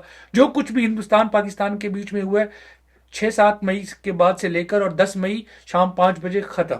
हम्म, उसके बाद सीज फायर वायलेशन की इतलात मुसलसल आ रही हैं लाइन ऑफ कंट्रोल और वर्किंग बाउंड्री पर। हम्म, और बाकी जहां कहीं इंटरनेशनल बॉर्डर पे वायलेशन हो रही है हम उसको मिटिगेट कर रहे हैं और हम कोशिश कर रहे हैं कि इंश्योर करें कि कोई शख्स किसी पर फायरिंग ना करे। हम्म, ये 2019 से लेकर 2025 तक आपके यहाँ रिलेटिव पीस था, हम्म, ऐसे ही है ना। सीज फायर थी तो एलओसी पर फायरिंग नहीं हो रही थी। हम्म, अब एलओसी पर फायरिंग शुरू हो गई है और दोनों मुल्क ये कह रहे हैं कि, और इस कन्फ्लिक्ट पर निगाह रखने वाले जो आलमी माहिरीन है वो भी ये कह रहे हैं, ओहो, आप लोग जिन लोगों ने अभी हाल ही से कश्मीर को स्टडी करना शुरू किया है ना, तो उन लोगों को ये समझ नहीं आ रही कि अगर सीज फायर हो गया है तो फिर फायरिंग क्यों हो रही है। तो हर एक्सपर्ट ये बताने की कोशिश करता है firing on line of control is a normal activity in India and Pakistan. या और 50 साल से ये हो रहा है, या 40 साल 35 साल से ये हो रहा है, और दोनों मुल्क नॉर्मल चलते हैं। जहाज आते हैं, जहाज जाते हैं, क्रिकेट लीग्स होती हैं, क्रिकेट टूर्नामेंट होते हैं, इम्तिहानात होते हैं, पढ़ाइयाँ होती हैं, स्कूल बनते हैं, कॉलेज बनते हैं, इलेक्शन होते हैं, सब कुछ हो रहा होता है। और इस दौरान लाइन ऑफ कंट्रोल पे फायरिंग हो रही होती है। हर रोज एक ना एक कश्मीरी, 2 कश्मीरी इधर मरते हैं या उधर मरते हैं, 1-2 फौजी हमारे मरते हैं, 1-2 फौजी उनके मरते हैं। तो ये नॉर्मल था। आप लोगों को, जो लोग अभी कश्मीर से वाकिफ हुए हैं उनको हैरत हो रही है, अदरवाइज जो लोग पुराने कश्मीर के मसले को स्टडी कर रहे हैं तो उनके लिए क्या हुआ है कि जी 4-5 साल बीच में रिलेटिव पीस रहा, और वो पीस जब इंडिया पाकिस्तान की मई 2025 में जंग शुरू हुई तो खत्म हो गया। अब फिर से कश्मीर एक लिविंग कॉन्फ्लिक्ट है। हम्म, तो ये जो अभी हमारे और इंडिया के दरमियान अमन हुआ है, आपके लिए ये क्या है? शोजब बिल्कुल आप जिस तरह से भी बात करें ना, मैं ये फिर भी ये कहूंगी बीइंग अ लोकल कि ये भी मीडिया नैरेटिव है कि जिसको आप रिलेटिव पीस कहते हैं। मुझे इस सारे डेवलपमेंट्स में खौफ ही सबसे ज्यादा इस बात का है अभी तक है कि जिस तरह से हमारे यहाँ छोटा फायर उसको कह के नॉर्मलाइज किया हुआ है ना, कि छोटा फायर तो होता रहता है एलओसी पे, हाँ, छोटा फायर छोटा तो होता फायर है। छोटा फायर चल रहा है, फिर ठीक है। हाँ, अब मैं आपको छोटे फायर की भी हाँ, डरावनी बड़ी कहानियां नहीं, सुनाते हैं। हाँ। तो मुझे इस लाशें बात छोटे पर फायर के अंदर भी लोग उठाते हैं। एग्जैक्टली और सिर्फ लाशें यार, खौफ है ना, खौफ। आप हाँ। आप वहां पे पाकिस्तान जैसा माहौल इस वजह से भी नहीं है, शायद नॉर्दर्न एरियाज के इलाके रिलेट कर पाए इलाकों के लोग जो हैं, क्योंकि जो खामोशी है ना वहां पे 8, 8:30, 9 बजे रात को पिन ड्रॉप साइलेंस होती है जिसको कहते हैं। वहां किसी मोटरसाइकिल की टाँ टूं की आपको आवाज नहीं आ रही होती है। वहां कोई ऐसे एक जो आपकी अकाउस्टिक्स है ना, तो जो आपकी पहाड़ों में वैसे ही आवाज एको करती है। और जब उसमें छोटा फायर भी है ना, वो छोटा फायर नहीं होता। हमारे यहाँ तो वो इतने रिफ्लेक्स सेक्शन डेवलप हो चुके हैं हमारे कि कोई शादियों में भी जब वो होती है आतिशबाजी, हाँ। तो दिल धड़क जाता है कि यार फायरिंग तो नहीं हो रही है। तो वो जो एसोसिएशंस हैं उन सारी साउंड्स के साथ, उस सारी खामोशी में जब आपका सुकून डिसरप्ट होता है, और उन चीज़ों का कोई टाइम भी नहीं है कि वो दिन के किसी भी। मैं आपको एलओसी पे मैं जब रिसर्च कर रही थी तो एक घर में मैं गई, उनका बड़ा घर है, सामने वॉशरूम है, दरमियान में सहन है। उधर पहाड़ों में रिवाज होता है वॉशरूम घरों के अंदर नहीं, बाहर अलग से होते हैं। तो बीच में उस मोहल्ले का एक कुआं है।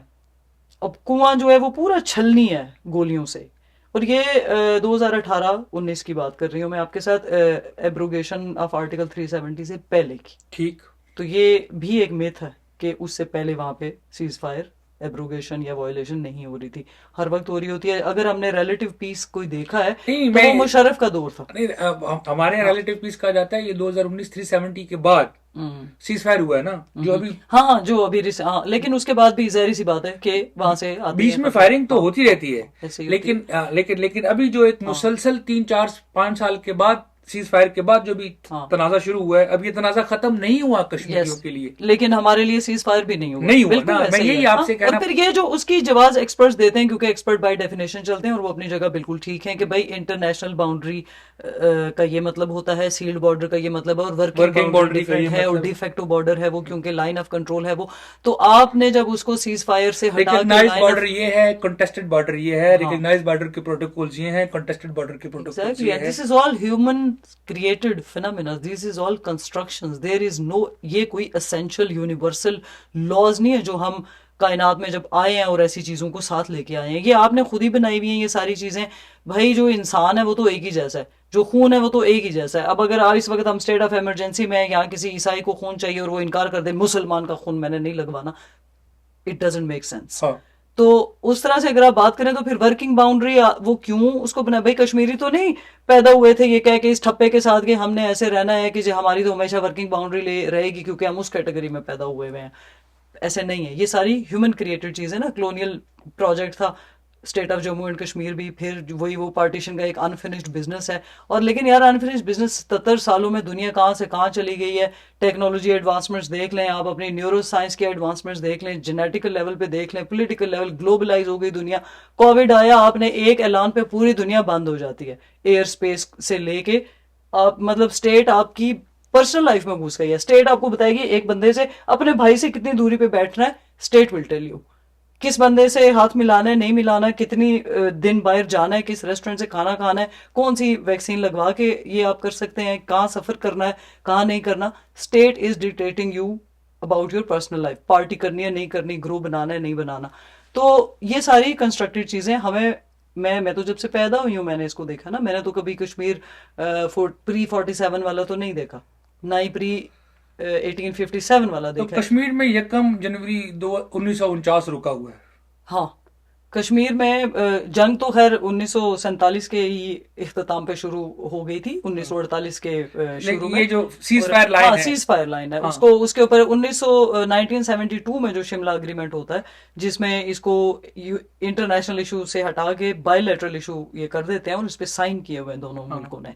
और दोनों क्योंकि फिर गए। हाँ क्योंकि जो हिंदुस्तान था वो तो पहले ही इंटरनेशनल कम्युनिटी के इन्वॉल्वमेंट के खिलाफ था। Pakistan was the one who went to the international court और इन्होंने पिटिशन डाली थी 1948 में। किसी भी पॉलिटिकल तनाजे में अगर एक पार्टी बड़ी हो, हाँ ताकतवर हो, और दूसरी पार्टी कमजोर हो और छोटी हो, तो बड़ी पार्टी कभी भी ये नहीं चाहती कि कोई थर्ड पार्टी जी मीडिएशन हो, हाँ क्योंकि मीडिएशन का मतलब होता है objective analysis of situation. Yes दोनों पार्टियों को एक जैसा मानकर, हाँ दोनों फरीकों को एक जैसा मानकर चलना।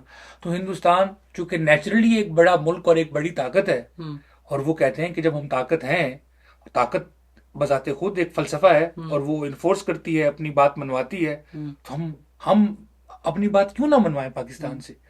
और पाकिस्तान ये कहता है कि आप हमसे ये बात क्यों मनवा रहे हैं, जब आपके और हमारे दरमियान एक तस्फिया हुआ है कि फलां फलां मुल्क और रियासतें और फलां फलां सूबे पाकिस्तान बन रहे हैं और फलां फलां रियासतें और सूबे हिंदुस्तान बन रहे हैं, तो कश्मीर क्यों नहीं हिंदुस्तान या पाकिस्तान के बीच में जो तयशुदा बात थी उस पर जाता। तो हम ये नहीं कहते कि फलाना हक पे है और फलाना। एग्जैक्टली हाँ आप मेरे लोगों एग्जैक्टली मेरी रिसर्च का फोकस भी यही है कि इट इज इररिलेवेंट कि कौन गलत है कौन सही है इस सब में, या किसको क्या करना चाहिए। मैं सिर्फ हमारी जो रोजमर्रा की जिंदगी है उसको उसके बारे में बात करना चाहती हूँ। एक डिस्कोर्स तो जनरेट हो, एक रिप्रेजेंटेशन किसी ना किसी लेवल पे हो। अभी भी मुझे लगता है कि मैं खुद भी बॉर्डर से 3 किलोमीटर के फासले पे रहती हूँ, कुछ लोग कुछ चंद मीटर्स के फासले पे भी वहां पे रहते हैं।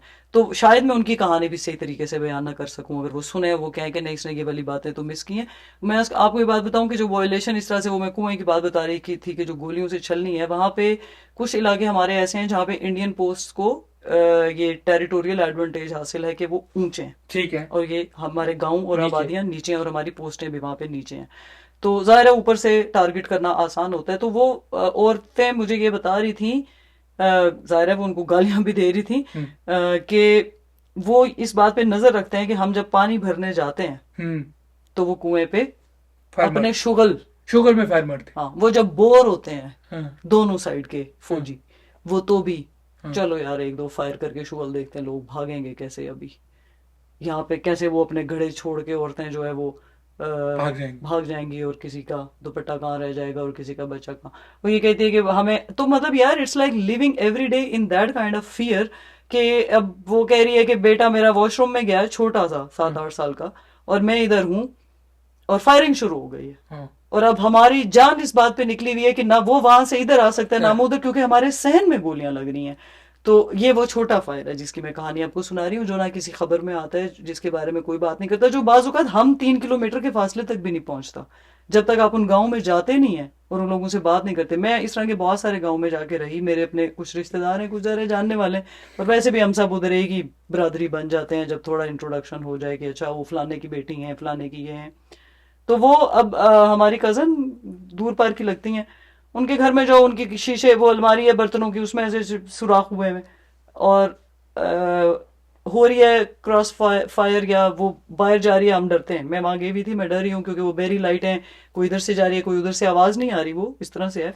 और नजर आ रहा है कि बंदूक की गोलियां हाँ जा रही। हाँ, तो वो कहती है कि यार अब हम क्या करें, हम जंगल से लकड़ी चुनने ना जाए, हम कुएं से पानी भरने ना जाए, लगनी है तो फिर क्या करें। अब ये हो गया नॉर्मलाइज, जिसका जो मुझे खौफ था ना कि जिस आपने, मुआशरे में मौत नॉर्मलाइज हो जाए। जी, तो अब आप ये सोचें कि जो बच्चा वहां पैदा होता है उसके लिए तो नहीं ना नॉर्मलाइज, उसकी मतलब वहां पे इतनी बेखौफ औरतें हैं कि गोलियों की जो है वो बौछार में वो बच्चे पैदा कर रही हैं यार।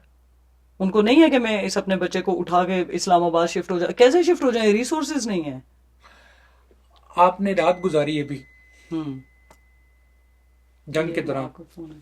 आपने जंग के दौरान पिछले दिनों हम्म। वहां वक्त गुजारा है, कैसा? हाँ यार, बहुत मेरा उसके ऊपर उस बात का मुझ पर बहुत असर हुआ है, उसने मेरी वो मेमोरीज ट्रिगर कर दी है। मैंने अपने आज से ये कोई 20-22 साल के बाद इस लेवल मिसाइल 20-22 साल के बाद गिरे।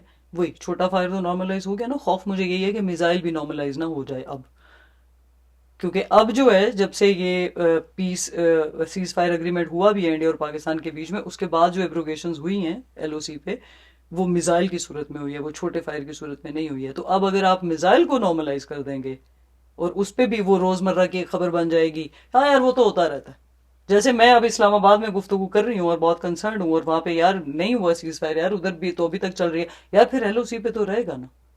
मतलब लोग इस बात को ऐसे बताते हैं कि इट्स लाइक कि हाँ सूरज तो उगता है ना मशरिक से, यार इस पे सवाल क्या कर रही हो। तो ये इस तरह से मुझे बहुत खौफ है कि मिसाइल नॉर्मलाइज ना हो जाए, क्योंकि मिसाइल से जो तबाही है, उसकी जो आवाज है, उसका जो खौफ है। मैं जब वहां गई, मुझे वो 22 साल पुराना, मैं उस वक्त बहुत छोटी थी जाहिर है, और वो मेमोरीज थी मुझे। अभी आपने रात बंकर में गुजारी है। हाँ, हम लोगों ने मिसाइल तो जितने मेरे घर के आगे पीछे पड़े हैं, कोई 7 मिसाइल थे, और वो आपको मौका भी नहीं देते टू मेक सेंस कि क्या हो रहा है। आप मतलब अपना काम कर रहे हैं, भाई जो है वो अपने कमरे में गया है, अम्मी अपने में गई है, मैं अभी बिस्तर बिछा रही हूँ, कोई अभी जान माज पे खड़ा हुआ है, मतलब हम बिखरे हुए, भाई छोटे भाई कजन हैं वो बाहर सहन में हैं, वॉक कर रहे हैं, और एकदम से आपको आवाज आती है शूम, और फिर जो ब्लास्ट होता है उससे आपके घर की दीवारें लरस जाती हैं यार, और इतनी ऊंची आवाज है उसकी। और फिर वो जो उसके टुकड़े हैं वो कहीं पे आके गिरते हैं, और उनकी वो आपको आती है छन छन, और फिर आपको कोई मतलब, अभी तो आप एक दूसरे की तरफ ऐसे देखते हैं कि सब किधर है, हम कितने थे, बच गए। हाँ। फिर जब आपको थोड़ी अभी आप हाँ यही सब कर रहे हैं, एक दूसरे का हाथ पकड़ लिया है, किसी को थाम लिया है, किसी को हार्ट अटैक ही ना हो जाए, दिल की धड़कनें तेज हैं, फिर एक और शू आती है, और आप सबसे ज्यादा डरावनी वो शू ही है, क्योंकि आपको ये नहीं पता होता कि ये गिरेगा किधर। ये आपको शू से कंफर्म हो जाता है कि देर इज वन आ रहा मोर, है। But where it will fall.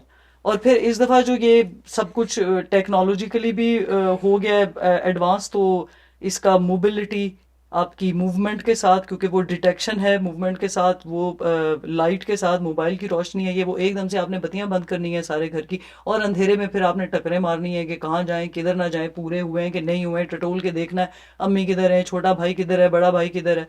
मतलब ये आप साथ हैं तो भी खौफ है, अकेले हैं तो भी खौफ है। तो वो 7 मिसाइल जो है वो बिल्कुल हमारे आर पार रार लगे। मैं तो कहती हूँ कि पता नहीं किस मैं मुझे ये भी कहते हुए फिर अपना आप सेल्फिश लगता है कि शुक्र है हमारे छत पे नहीं गिरा यार, साथ जिसकी छत पे गिरा है वो चाचू हैं हमारे। तो फिर यही बात मुझे उस वक्त आती है बंकर में, शोजब मुझे जिस बात ने सबसे ज्यादा मेरी बिल्कुल सोच कहीं और चली गई। बंकर में वो एक छोटा सा तय खाना है हमारे तायाबू के घर में, वो भी उस वक्त तो जहन में ही नहीं आ रहा था। और मेरे साथ जो है वो अपनी फैमिली के लोग थे, और हमने बड़ी मुश्किल से एक नैरो एस्केप उस वक्त किया कि जब वो 7 आवाजें तो एक साथ ही आई है ना, इधर एक के बाद दूसरी, और वो सारी बिल्कुल ऐसी थी। एक की जो है वो छींटे हमारे पीछे वॉशरूम वाली दीवार पे आके लगे भी हैं, पिछले कमरे की जिसमें हम बैठे हुए थे। हम सब लोगों ने फिर यही बस उस वक्त जल्दी में फैसला किया कि किसी ऐसे कमरे में चलते हैं जिसके इर्द गिर्द डबल दीवार हो, जो कमरे के पीछे कमरा और वो खिड़कियां दरवाजे एक्सपोज्ड ना हो जिसके। तो बहरहाल फिर जब उधर कुछ 10-15 मिनट की खामोशी हुई, और डिस्टेंस से तो लगातार आवाज आ रही है, क्योंकि ये इन दिनों में पैटर्न ये था कि आपने एक इलाके में शुरू किया और फिर आप वहीं से पूरी एलओसी पे, वो सी शेप्ड है ना हमारा मैप, तो वो सारी तरफ जाए, वो वहीं से फिर बाग मूव हो गए, वो वहीं से फिर जो है वो चकोटी मूव हो गए, वो वहीं से पीछे दूसरी साइड पे नक्याल चले गए, बरनाला चले गए, तो सारी तरफ एकदम शुरू हो जाता है। तो फिर जो आवाजें फिर आहिस्ता आहिस्ता दूर से आने लगती हैं, लेकिन वो दूर से आने की इंटेंसिटी से आप बता सकते हैं कि ये जो अभी हमें इधर हुआ है ये वो अब अब कहीं उधर और हो हुआ रहा है। है। हाँ, तो बहरहाल उन्हीं आवाजों के दरमियान हम लोगों ने इस बात पे एक मुश्तरका फैसला किया कि इस वक्त कहीं गाड़ी पे तो नहीं निकला जा सकता, क्योंकि गाड़ी की लाइटें हैं, गाड़ी तक पहुंचे कैसे, एक गाड़ी में 10 लोगों को बिठाएं कैसे, अकेले छोड़ने मतलब डिवाइड होने को हम तैयार नहीं थे कि कैसे उस टाइम पे बंदा कैसे फैसला करे कि माँ को पीछे छोड़े कि भाई को। ये बहुत मुश्किल फैसले हैं। तो उसमें कोई आपका ये नहीं होता कि हाँ ये कजन है इसको छोड़ देते हैं, हम बहन भाई इकट्ठे हो जाते हैं, ऐसे नहीं कर सकते ना आप। और फिर जब इकट्ठे हैं, फिर आप कहते हैं कि यार ये मेरे मशवरे से मैं सारों की जान तो नहीं खतरे में डालने लगी, क्या पता वो 4 बज जाए। तो अब बहुत मुश्किल होता है शोजब, वो छोटी छोटी बात कि मतलब आप मशवरा दे भी रहे लेकिन आप डर भी रहे। डर भी रहे कि फिर अगर कोई एक ये फैसला कर ले कि यार जो बड़ापन दिखाते हैं, जो वहां सब दिखाते हैं, आप चले जाएं, हम रह जाते हैं, पहले आप दोनों जाओ, पहले आप तीनों जाओ, तो वो ना जाने वाला जाता है ना रुकने वाला रुकता है। तो इस तरह की एक होती है कैफियत। और उसके बाद बहरहाल फिर हम कहते हैं बहस छोड़ो, चलो ताया अबू का घर, वो एकदम से ख्याल आया माँ को कि वहां पे उनका तहखाना है, तो हो सकता है कि वहां सब चले जाते हैं। वहां तक पहुंचने में भी मतलब हम सब की जान निकली हुई थी, क्योंकि हम लाइन में चल रहे थे और अब हम एक्सपोज हो गए, बाहर हैं। चलो पहले तो छत के नीचे थे, तो किसी भी वक्त कुछ भी हो सकता है ना वो, क्योंकि वो जो शू और ब्लास्ट है वो कोई 10 मिनट का काम तो नहीं है, वो तो मिली सेकेंड्स में हो रहा है। खैर हम वहां पहुंच गए, और वो छोटी सी जगह थी, वहां हम कोई 15-20 लोग बैठे हुए थे, बच्चों से लेके बड़ों तक। और वहाँ कोई ना जेंडर की तकसीम थी, वहाँ ना कोई जनाना था ना कोई मर्दाना था, वहाँ ना कोई छोटा था ना कोई बड़ा था, वहाँ सब जमीन पे मिट्टी में बैठे हुए थे। और वहाँ सब सांस लोग मुश्किल से आ रही थी, बहुत ज्यादा लोग थे वहाँ। कोई ये नहीं था कि कोई मेहमान आया हुआ है, कोई जर्मनी से आया हुआ है, तो कोई लोकल है, तो कोई हमारा काम करने वाला है, तो कोई क्या, सब जितने लोग उसमें आ सकते थे उस वक्त वो सब वहाँ मौजूद थे। और हम सब लोग वहाँ पिच डार्क साइलेंस में बैठे हुए, क्योंकि रोशनी नहीं हम ऑन कर सकते, वो सख्त इंस्ट्रक्शंस हैं कि इट कैन डिटेक्ट एंड। और फिर रूमर्स भी हैं, कुछ अंदाजे, हमें क्या पता कि मिसाइल है कि ड्रोन है कि क्या है, वो किस चीज़ से कैसे पता चलता है, हाउ कैन बी अट्रैक्टेड। तो बहरहाल वहाँ सबसे ज्यादा मुझे जो जिस बात की थी, फिर थोड़ी थोड़ी देर के बाद देखो इंसान है, उसकी नेचर है, हम ह्यूमर डिफेंस मैकेनिज्म भी बन जाता है। तो वहां पे फिर एक बच्चा है वो एकदम से रोना शुरू हो गया वहां। और किसी को ऐसे महसूस नहीं हुआ, वो बड़ा दिल दिल में रो रहा था, और मुझे एकदम लगा कि इसकी सांस ऊंची हो रही है। तो मैंने कहा कि आपको पानी तो नहीं चाहिए, क्या हुआ है बच्चे को? तो वो अब वहां पे उसके बाकी कजन उसका मजाक उड़ाने लग गए कि ये तो डरू है, ये डर गया है, देखो हम सारे बैठे हुए, ये तो रोने लग गए। अब उसकी माँ बीमार थी और वो अपने घर से चल के तहखाने तक नहीं नहीं आ आ सकती, सकती थी, तो तो वो हाँ। अकेला है बस। तो वो इस वजह से उस बच्चे ने फिर जब उसके कजनों ने उसको बुली किया, तो वो उसने बहाना बनाया कि मेरे सीने में दर्द हो रहा है बहुत ज्यादा, तो मैं इसलिए रो रहा हूँ। तो यार ये जब आप एक ही गो में देख रहे हैं ये सब ठीक है, और फिर जो है आवाजें दूर से आने लगती हैं, और एक वहां के लोगों को पहचान है कि ये इधर से गया है कि ये उधर से आया है। तो जब इधर से जाता है तो वो जो गन मशीन गन से निकलता है, तो गन की धमक होती है, तो उस धमक से घरों में और तरह का लर्जा होता है। जब मिसाइल कहीं गिरता है तो उसकी धमक और है। तो फिर वहां पे जो एक शुक्रगुजारी की कैफियत आती है थोड़ी देर के लिए, कि हम कहते हो अस्तगफार, एक और आवाज आई है। फिर कोई एक बड़े कजन कहेंगे कि नहीं नहीं ये हमारी ये तरफ साढ़ा वाले है, हैं। हाँ। तो वहां पे फिर मैं ये सोच रही थी कि साढ़े वाला भी वहां के पुंछ में जा रहा है, असराहत तो। साढ़े वाला भी वहां के जम्मू में जा रहा है, साढ़े वाला भी वहां के किसी कश्मीर या सिर, ये it's the same for India and Pakistan I would से। कि अगर दिल्ली वाला लाहौर में आ रहा है तो लाहौर वाला भी दिल्ली में जा रहा है, तो मरने वाले जो है वो अच्छा मुझे, मैं तो इस आइडिया के भी बहुत खिलाफ हूँ कि सिविलियन नहीं तो आर्मी पे हमने सिर्फ किए हैं। तो भाई आर्मी वाले भी, क्योंकि मेरे कुछ रिलेटिव्स आर्मी में भी हैं, तो हमारे उनके भी भी उसी तरह के बच्चे हैं, उनकी भी उसी तरह की वो फूफी के शायरी है। बच्चे, चाचू के बच्चे, पापू तो के। यार इसके लिए आपको बहुत ज्यादा आइडियोलॉजिकली कुछ चीजों को शायद बिल्कुल बगैर सवाल किए, शायद मुझे लगता है फिर के it is important to be in army के to be a yes man. आप यस मैन के बगैर आर्मी मैन नहीं बन सकते। आपको आप पता नहीं मेरी इन बातों से शायद कोई आर्मी के लोग हर्ट हो जाएं, लेकिन मैं उनको हर्ट भी नहीं करना चाह रही, पर मैं शायद एक सेंसिटिविटी की पोजीशन से ये बात कर रही हूँ कि वो भी इंसान है यार, वो जो जवान है, वो उसका खून है, वो जो मेजर है, वो कर्नल है, वो जो भी है, उसमें प्राइड भी है जब वो कामयाब है, लेकिन बहरहाल इंसानी इंसान है जानों का और नुकसान। इंसान की कमजोरी। तो ये जो सब, या तो ये होना कि ये डिविजन्स के एस्टेब्लिशमेंट होनी चाहिए, सरहदें होनी चाहिए, डिफेंस होना चाहिए, न्यूक्लियर पावर है एक उधर, इस तरफ ये है, ये सब इंसानी तमाशा है ना। ये हमने खुद बनाया हुआ है, और फिर हमने उसको सब्सक्राइब किया हुआ है, फिर हम उसको स्ट्रॉन्ग करने के चक्कर में पड़ते हैं, फिर हम उस पर वसाइल लगाते हैं। मतलब कि हम लोग घर घर में पीने का पानी नहीं पहुंचाएंगे, मगर अपने डिफेंस में जो है वो, अब मुझे बताएं कि पाकिस्तान और इंडिया इतनी आला ग्रोइंग इकोनॉमीज बन सकती हैं अगर वो इतना ये अपना इकोनॉमिक नुकसान कितना हो रहा है। आपने एक इलाके को मुतनाज़ा रखा हुआ ही मैं कहूंगी, क्योंकि अगर आप दो मुल्क चाहें कि उनकी इस मुतनाज़े की वजह से इतना सारी आर्मी रखनी पड़ती है, बैलेंस ऑफ पावर की वजह से आपको उतने ही एसेट्स भी बनाने, उतना ही आपने अपना डिफेंस सिस्टम स्ट्रांग रखना है, जवाब देने के काबिल हों। इनिशिएट, चलो पाकिस्तान ने इनिशिएट ऐसा कुछ भी नहीं किया, करना चाहिए भी नहीं, ये तो I would really really appreciate कि एंड तक जो पाकिस्तान के जिम्मेदारान की तरफ से बातें आती रही हैं वो यही थी कि यार हम जंग नहीं चाहते। हम जंग नहीं चाहते। हाँ। इतनी सेंसिबिलिटी। तो मैं हैरान हुआ हूँ इस बंदे की, फौजी की बात है, हम्म। मतलब आप फौजियों से इस तरह की बातों की तवक्को नहीं हाँ। करते। वो जो हमारे ISPR के डायरेक्टर जनरल, और आखिरी बात जो उसने कही है, हाँ। उसने कहा आप क्या बात कर रहे हैं, इंडिया पाकिस्तान के बीच में आप जंग की बात कर उसने कहा ये शेयर स्टुपिडिटी है। ये दो तीन उन्होंने बातें की, हाँ। जो भी, और वो तीनों बातें उनकी बिल्कुल ठीक हैं। किसी भी मुल्क के बीच में जंग जो है वो शेयर स्टुपिडिटी है। लेकिन इंडिया पाकिस्तान के बीच में नो डिस्टेंस, हम्म। हम्म। कोई टाइम तो नहीं है, कोई हाँ, कुछ नहीं है, और दोनों मुल्कों के पास एटमी ताकत है। और और मुझे तो ये समझ नहीं आ रही कि मसला कश्मीर को आपने क्यों लटकाया हुआ है। अगर तो जिन बुनियादों पे आपने हिंदुस्तान और पाकिस्तान को अलग किया है, वो सारी बुनियादें तो आपकी रियासतों में भी उसी तरह से हैं यार। पंजाबी अगर इधर हैं तो पंजाबी उस तरफ भी हैं, अगर जो है वो हैदराबादी इस तरफ हैं तो हैदराबादी उस तरफ भी हैं, हिंदू इस तरफ हैं तो हिंदू उस तरफ भी हैं, मुसलमान पूरे पाकिस्तान से ज्यादा मुसलमान वहां माइनॉरिटी में है चाहे, लेकिन वो ज्यादा है हमारी आबादी से। तो हमारे कश्मीर में भी हुई हैं, हिंदू भी हैं, मुसलमान भी हैं, और सिख उसी भी तरह हैं। से सिख भी हैं। तो आप मतलब इसको क्यों मसला बनाया हुआ है? अगर आपको जम्मू कश्मीर के नेचुरल रिसोर्सेज में इंटरेस्ट है, तो आप उनके नेचुरल रिसोर्सेज के साथ डेवलपमेंट प्रोजेक्ट साइन करें यार, पीसफुली बनाए वहां हाइड्रो पावर प्रोजेक्ट, जो इस तरफ भी पाकिस्तान कर रहा है उस उधर तरफ भी वो करे, कर रहा और है। कश्मीर, दोनों मिलके हम ट्रेड ऑन करो, लोगों को मिलने कश्मीर दो। के लोगों को भी बिजली मिले, KP के लोगों को बिजली मिले, इंडियन पंजाब के लोगों को बिजली मिले, हाँ, तो मतलब मसला क्या है? तमाम इंसानों को। पहले आपने मसला क्रिएट किया हुआ है, फिर आप उसको उससे निमटने के लिए उसका वो डिफेंस करते हैं प्रोड्यूस, और उसके ऊपर इतने सारे रिसोर्सेज लगा रहे हैं। आप जितनी अपनी बॉर्डर्स को मजबूत बनाने पे पैसे लगा रहे हैं यार, आप उतने पैसे भी नहीं लगेंगे तनाजे को खत्म करने में, पीस हो जाएगा। मगर जाहिर सी बात है, मेरी इन बातों को बहुत लोग कहेंगे नाइव है, ये नाइव बातें हैं, क्योंकि जी ये इंटरनेशनल मेरा ख्याल है कि अगर आप हमें LOC पर रहते हो तो इस तरह की नाइव बातें ही आपको सहारा दे सकती। एग्जैक्टली, क्योंकि मुझे उस तरह का इंटेलिजेंट होना भी नहीं है ना, हाँ। मुझे नाइव ही रहना है, क्योंकि मैं जमीन के साथ जुड़ी हुई हूँ, इंसानों के साथ जुड़ी हुई हूँ, और मेरे सामने जब एक ह्यूमन लॉस हो रहा है, और मेरा और घर Hazira Poonch line of control से 3 किलोमीटर के फासले पर है। जी, हाँ।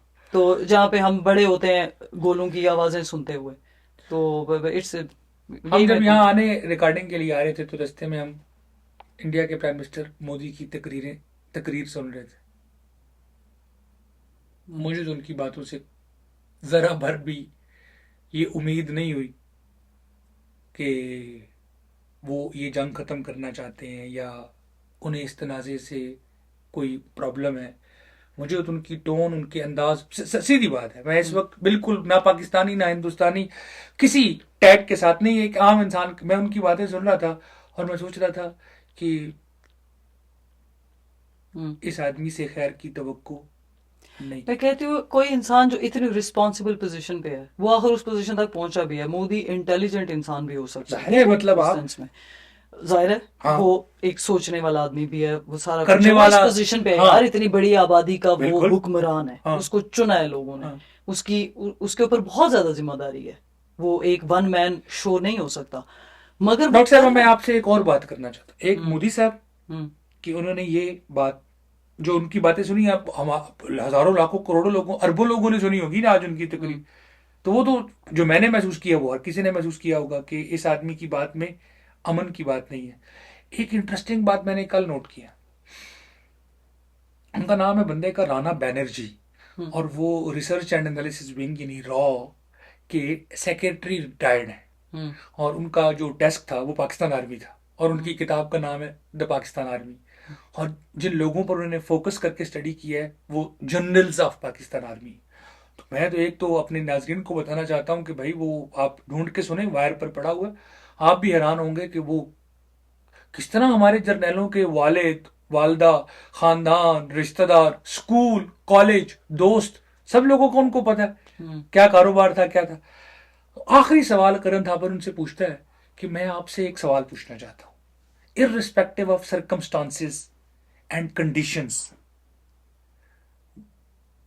If general Munir is a person who has to press the button, nuclear button, irrespective of Pakistan, India, जंग, तनाजा, कुछ भी नहीं, एक फर्द की हैसियत से आपने उनको स्टडी किया है, आप बताएं कि क्या जनरल आसिम मुनीर ऐसे आदमी हैं एज ए इंसान कि कोई भी हालात हो तो वो बटन दबाएंगे? हम्म। तो एक लम्हे के लिए सोचने के बाद कहता है नहीं, मेरी स्टडी के मुताबिक जनरल आसिम मुनीर ऐसा आदमी है जो बटन बटन नहीं नहीं दबाएगा। हम्म। यार मैं उस वक्त सर पकड़ के बैठ गया, क्योंकि अगर मैं अपने आप को उस पोजीशन में सोचूं ना हम्म। कि मुझे बटन दबाना है, पाकिस्तान खत्म हो रहा हम्म। है ना। हाँ, तो मतलब मोदी की समझ में ये बात नहीं आती कि जंग होने से उसका नुकसान हुआ है ना, उसको भी तो पता नहीं लगा कि उसके मुल्क का नुकसान हुआ है। यार मेरे एक ऐसे मुल्क की एक ऐसी एजेंसी का एक ऐसा रिटायर्ड अफसर जिसने सारी जिंदगी मेरे मुल्क की तबाही के लिए काम किया है, वो कश्मीर और गिलगित बल्तिस्तान हमसे छीनना चाहते हैं ना। और वो हमारा हम कहते हैं कि हमारा उसमें से दरिया आ रहा है, ये हो रहा है, वो हो रहा है, जो भी सियासी बात है, लेकिन वो पाकिस्तान से वो छीन लेना चाहता है जहां से हमारा पानी आता है। राह इसीलिए बनी है ना कि वो हिंदुस्तान को मजबूत बनाए, पाकिस्तान को कमजोर करे। उस आदमी ने हमारे सिटिंग आर्मी जनरल के बारे में जंग के बाद ये कहा है कि मेरी मालूमात के मुताबिक वो आदमी किसी भी सरकमस्टांसेस में, और किसी भी सरकमस्टांसेस का मतलब यह है कि हिंदुस्तान ने पाकिस्तान पर न्यूक्लियर अटैक कर दिया है and Pakistan is on the verge of collapse, और वो जो कहते हैं एलिमिनेट हो जाएगा, ये हो जाएगा, उसने बतौर इंसान बात की है उस आदमी के बारे में कि नहीं वो बटन नहीं दबाएगा। और इससे बड़ा कॉम्प्लीमेंट और इससे बड़ा प्राइड एज पाकिस्तानी मुझे उस वक्त फील हुआ कि शुक्र है हम 25 करोड़ में से किसी ने नहीं कहा, और हिंदुस्तान के भी 1 अरब 40 करोड़ लोगों में वो आदमी कह रहा है जिस आदमी के बारे में मुझे यकीन है कि उसे आसिम मुनीर से कोई दिलचस्पी नहीं, कोई हमदर्दी नहीं। मुझे तो यार मोदी जी की जो तकरीर में उन्होंने अपनी स्ट्रेटेजी बताई है, मुझे तो उस स्ट्रेटेजी, वो ये कह रहे हैं कि हम पाकिस्तान के कश्मीर में बमबारी करेंगे अगर कोई भी वाकया होगा, उन्होंने ये कहा है। हाँ। मगर मेरा सवाल है, खैर उनसे पता नहीं उन तक पहुंचेगा तो मेरा क्या हशर होगा तब तक, लेकिन वो जो उन्होंने ये कहा कि जी टेररिज्म हम किसी सूरत बर्दाश्त नहीं करेंगे और काउंटर टेररिज्म के लिए हमें जितनी दूर तक जाना पड़ा हम जाएंगे, उसके लिए फिर हमें पीओके में जो है वो चाहे जंग लड़नी पड़ी तो मतलब उसको हम वो बनाएंगे इलाका, क्योंकि इधर तो वो सीज फायर एग्रीमेंट कर चुके हैं, तो उधर अभी लड़ाई भी होनी है तो पीओके पे होनी है। और अगर अगर आप टेररिज्म की डेफिनेशन तो पहले सबसे पहले बताएंगे आपके जहन में क्या है। अगर टेररिज्म आपके जहन में है something to do with Islam, तो वो जो इस्लामोफोबिया ये वो इस हद तक एक्सपोज हो चुका है पूरी दुनिया में। 9/11 वाली बात के बाद से ही ये इस्लामोफोबिया और इस्लाम और टेररिज्म को इकट्ठे किया गया। It was an organised movement, सबको पता है, खुद व्हाइट हाउस के पेपर्स में ये सारी बातें छप चुकी हैं कि वो क्या हुआ था, कैसे हुआ था। उसके बाद अगर आप इन दो चीजों को मिक्स कर रहे हैं तो फिर पहले तो अपनी वो आप अपने फैक्ट चेक कर लें। टेरर अगर लफ्ज एटोमोलॉजी पे जाते हैं तो आपको क्या लगता है कि एक एक्ट जिससे टेरर जनरेट हो रहा है उसको आप किसी जंग की सूरत में मिसाइल फेंक के काउंटर कर सकते हैं? भाई उससे भी उतना ही टेरर प्रोड्यूस हो रहा है। टेररिज्म से क्या होता है, जाने जाती हैं, माली नुकसान होते हैं, खौफ फैलता है आम लोगों में, बिल्कुल। और जंग से भी यही हो रहा है। तो आप टेररिज्म की मतलब व्हाई डोंट यू अंडरस्टैंड? और मुझे तो ये समझ नहीं आती कि हिंदुस्तान ने तो अपने पुरखों की तालीमात भुला दी भाई। उनको गांधी जी की बातें नहीं है याद, उनको उससे पहले जो श्लोक हैं वो नहीं है याद। मतलब मुझे ये बिल्कुल भी समझ, मैं इसके ऊपर ज्यादा कमेंट भी नहीं करना चाहती। पॉलिटिक्स में नहीं जा रहे ना डॉक्टर साहब। ये कश्मीर का तनाजा गांधी और नेहरू के जमाने में पैदा हुआ है ना। तो दूध के धुले तो वो भी नहीं थे। लेकिन क्या अजीब जमाने में हम लोग सांस ले रहे हैं कि हम आज बैठकर जब मोदी को देखते हैं तो हमें वो लोग फरिश्ते लगते हैं, बहुत अच्छे नजर आते हैं इसके मुकाबले। ऐसा ही है। तो मुझे तो लगता है कि उनको कोई पर्सनल कोई खार है नरेंद्र मोदी जी को कश्मीर से, क्योंकि उन्होंने आते साथ जो आर्टिकल 370 की रिवोकेशन के हवाले से स्टेप लिया, फिर उन्होंने जिस किस्म की स्टेटमेंट्स उस वक्त उनकी जो बीजेपी की के मिनिस्टरों और स्पोक्स पर्सन्स ने दिए हैं कि जी अब हमने ये खत्म कर दिया है, जाओ वहां की गोरियों से जाकर हम शादी कर कश्मीरी लो, लड़कियों से अब शादियां करेंगे। डेमोग्राफी उसकी चेंज करने का उनका जो है वो एक इरादा है। फिर उन्होंने तो चुन चुन के जो है वो दुनिया भर में जहां जहां भी उस इलाके के लोग बैठे हुए थे उनको किसी ना किसी हद तक टेरराइज या थ्रेट किया है, चाहे उनसे उनके इंडियन पासपोर्ट कैंसिल करके किया है, हालांकि वो इंडिया में बैठे भी नहीं हुए। तो उनकी इतनी जो एक हार्श पॉलिसी है, और अभी भी वो इतने निडर होके इतनी उस तकवीत के साथ और इतनी क्लैरिटी के साथ उन्होंने कहा कि पाकिस्तान का टेरर, उनको पहले तो ये यकीन है कि पाकिस्तान एक टेररिस्ट स्टेट है, जो कि अभी तक उसका वो एविडेंस नहीं दे सके हमें। दूसरा वो ये है कि इस टेररिस्ट स्टेट में से टेररिज्म खत्म करने के लिए हम पीओके पे अटैक करते रहेंगे। It doesn't make sense to me. उनको कोई खास जो है वो, भाई आपको या तो पाकिस्तान ने आपसे ताउन की कोई रिक्वेस्ट की हो कि सर हमसे टेररिज्म नहीं खत्म हो रहा, आए जरा आप कर दें हमारे मुल्क में से टेररिज्म खत्म। पाकिस्तान खुद अपने मसले संभालने के काबिल भी है और वो संभाल भी रहा है, और जो टेररिज्म से रिलेटेड सारी बातें हैं ये एक बार फिर उसको टॉपिक ऑफ द मुझे ये सब मतलब ये आदमी जंग खत्म नहीं करेगा, तो क्योंकि नेतन्याहू की तरह इसका पॉलिटिकल सर्वाइवल जंग में है। पता नहीं उसके लिए बचेगा भी कोई, आई डोंट नो। मतलब देखें, नेतन्याहू को यकीन है कि गजा से या मगरबी किनारे से कोई एटमी हथियार हमारे खिलाफ इस्तेमाल नहीं होगा, बल्कि अब तो कोई क्लाशनकोव भी इस्तेमाल नहीं होगी, कुछ रह ही नहीं गया उन लोगों के पास। मोदी जी कहाँ रहते हैं? ऐसे ही है। बहरहाल सोचना चाहिए। और हम कश्मीर वाली उस पे ही रहते हैं कि मैं मुझे ये था भी कि इस सारे में अगर ऐसे वक्तों में मैं यहाँ पे ग्राउंड पे मौजूद हूँ और मेरे मतलब फर्स्ट हैंड एक्सपीरियंसेस भी किए हैं, हमेशा से ही करते आ रहे हैं, लेकिन जाहिर है मेरा बहुत सारा अरसा पढ़ाई के सिलसिले में अपने गांव से अपने घर वालों से दूर भी गुजरा है। मगर दूर भी रह के हम जुड़े हुए तो होते हैं, पर फिर भी वो नहीं हो सकता जो वहां पे फिजिकली लोगों को हो रहा है। और फिर घर छोड़ना, इवैक्यूएट करना भी ये आसान नहीं होता है। यहाँ पे बहुत सारे लोग कह रहे होते हैं कि यार तुम पागल हो, डेंजर जोन में जा रहे हो, क्यों जा रहे हो, कैसे जा रहे हो। और अभी भी जो नुकसान हुआ है मुझे तो अभी उसका खमियाजा कौन भरेगा? लोगों ने जो नए नए वहां घर बनाए हैं, 30 40 साल की जमा पूंजियों के बने हुए घर एक लम्हे में भुसम हो गए। जी हाँ, वो एक बुजुर्ग हैं, सुबह वो अपना शेयर कर रहे थे बटल सेक्टर के उससे कि उनकी यहाँ शादी थी, अगले दिन वलीमा था और रात को जो है वो मिजल गिरे उनके घर पे और पूरा वो वाला जो पोर्शन था वो तबाह हो गया। और उसमें वो कह रहे हैं कि हमने 6 मन गोश्त ला के रखा हुआ था, इतने मन चावल ला के रखे हुए थे, और वो फिर टुकड़े मिसाइल के पकड़ के वो ये कह रहे हैं कि इस टुकड़े का क्या मतलब है, ये दूर से बैठे हुए बंदे को नहीं पता लग सकता, ये जिसके सर पे आके गिरता है ये उसी को पता चलता है। तो जाहिर है इस इंसिडेंट के बाद मेरी मजीद जो है मेरे अंदर एक एम्पथी या कंसर्न कह लो, परेशानी जनरेट होती है जब फिर मैं गजा के बारे में सोचती हूँ कि वो जब तक हमारे लिए एक डिस्टेंट वो थी, अब मैं खुद भी कॉन्फ्लिक्ट में, मतलब कि जब तक आपके घर तक बात नहीं आती है तो इंसान घर से ना उठे तब तक मौत का पता नहीं। बिल्कुल ऐसे ही है। तो बहरहाल वो वहां पे ये एक बहुत मिक्स्ड साइकोलॉजिकल रिस्पॉन्सेज हैं। ये जो उस रात को मेरी वहीं पे गुजरी और वो जो मैंने एक बंकर में अपनी इस उम्र में वो गुजारी, मतलब एक तो मैंने बचपन में ये सब एक दफा देखा था और उसके बाद मैंने इस उम्र में देखा है कि जब उस वक्त मुझे इन चीजों का सेंस उस तरह नहीं था, उस वक्त मैं हैरान, उस वक्त मैं बच्ची थी तो इसलिए अब मैं उन बच्चों के साथ एम्पैथाइज कर पा रही हूँ, क्योंकि मैं बहुत हैरान होकर ये सोचा करती थी कि मेरे अब्बू कितने डर रहे हैं, हम सब कितने डर रहे हैं। और जब एक बच्चा अपने माँ बाप की नजरों में खौफ देखता है, वो इस दुनिया पे कैसे ट्रस्ट करेगा और उसकी अपनी पर्सनालिटी फिर किस तरह की बनेगी। तो ये होते हैं वो सारे छोटे छोटे साइकोलॉजिकल इफेक्ट्स। फिर दूसरी आपने बात की कि वहां पे एवरीडे लाइफ की जो उसकी मुतनाज़ा होने की रिमाइंडर्स हैं वो छोटे छोटे इस तरह के हैं कि आपको वहां पे जाहिर सी बात है मिलिटराइजेशन है, एबनॉर्मल हद तक मिलिटराइजेशन है। Overall state of Jammu and Kashmir is the largest militarized zone in the entire world. फिर आपको वहां पे यूएन ऑब्जर्वर की गाड़ियां नजर आती हैं, विच इज अनयूजुअल। मुझे तो इस्लामाबाद में, लाहौर में, पेशावर में तो नहीं नजर आई ना वो।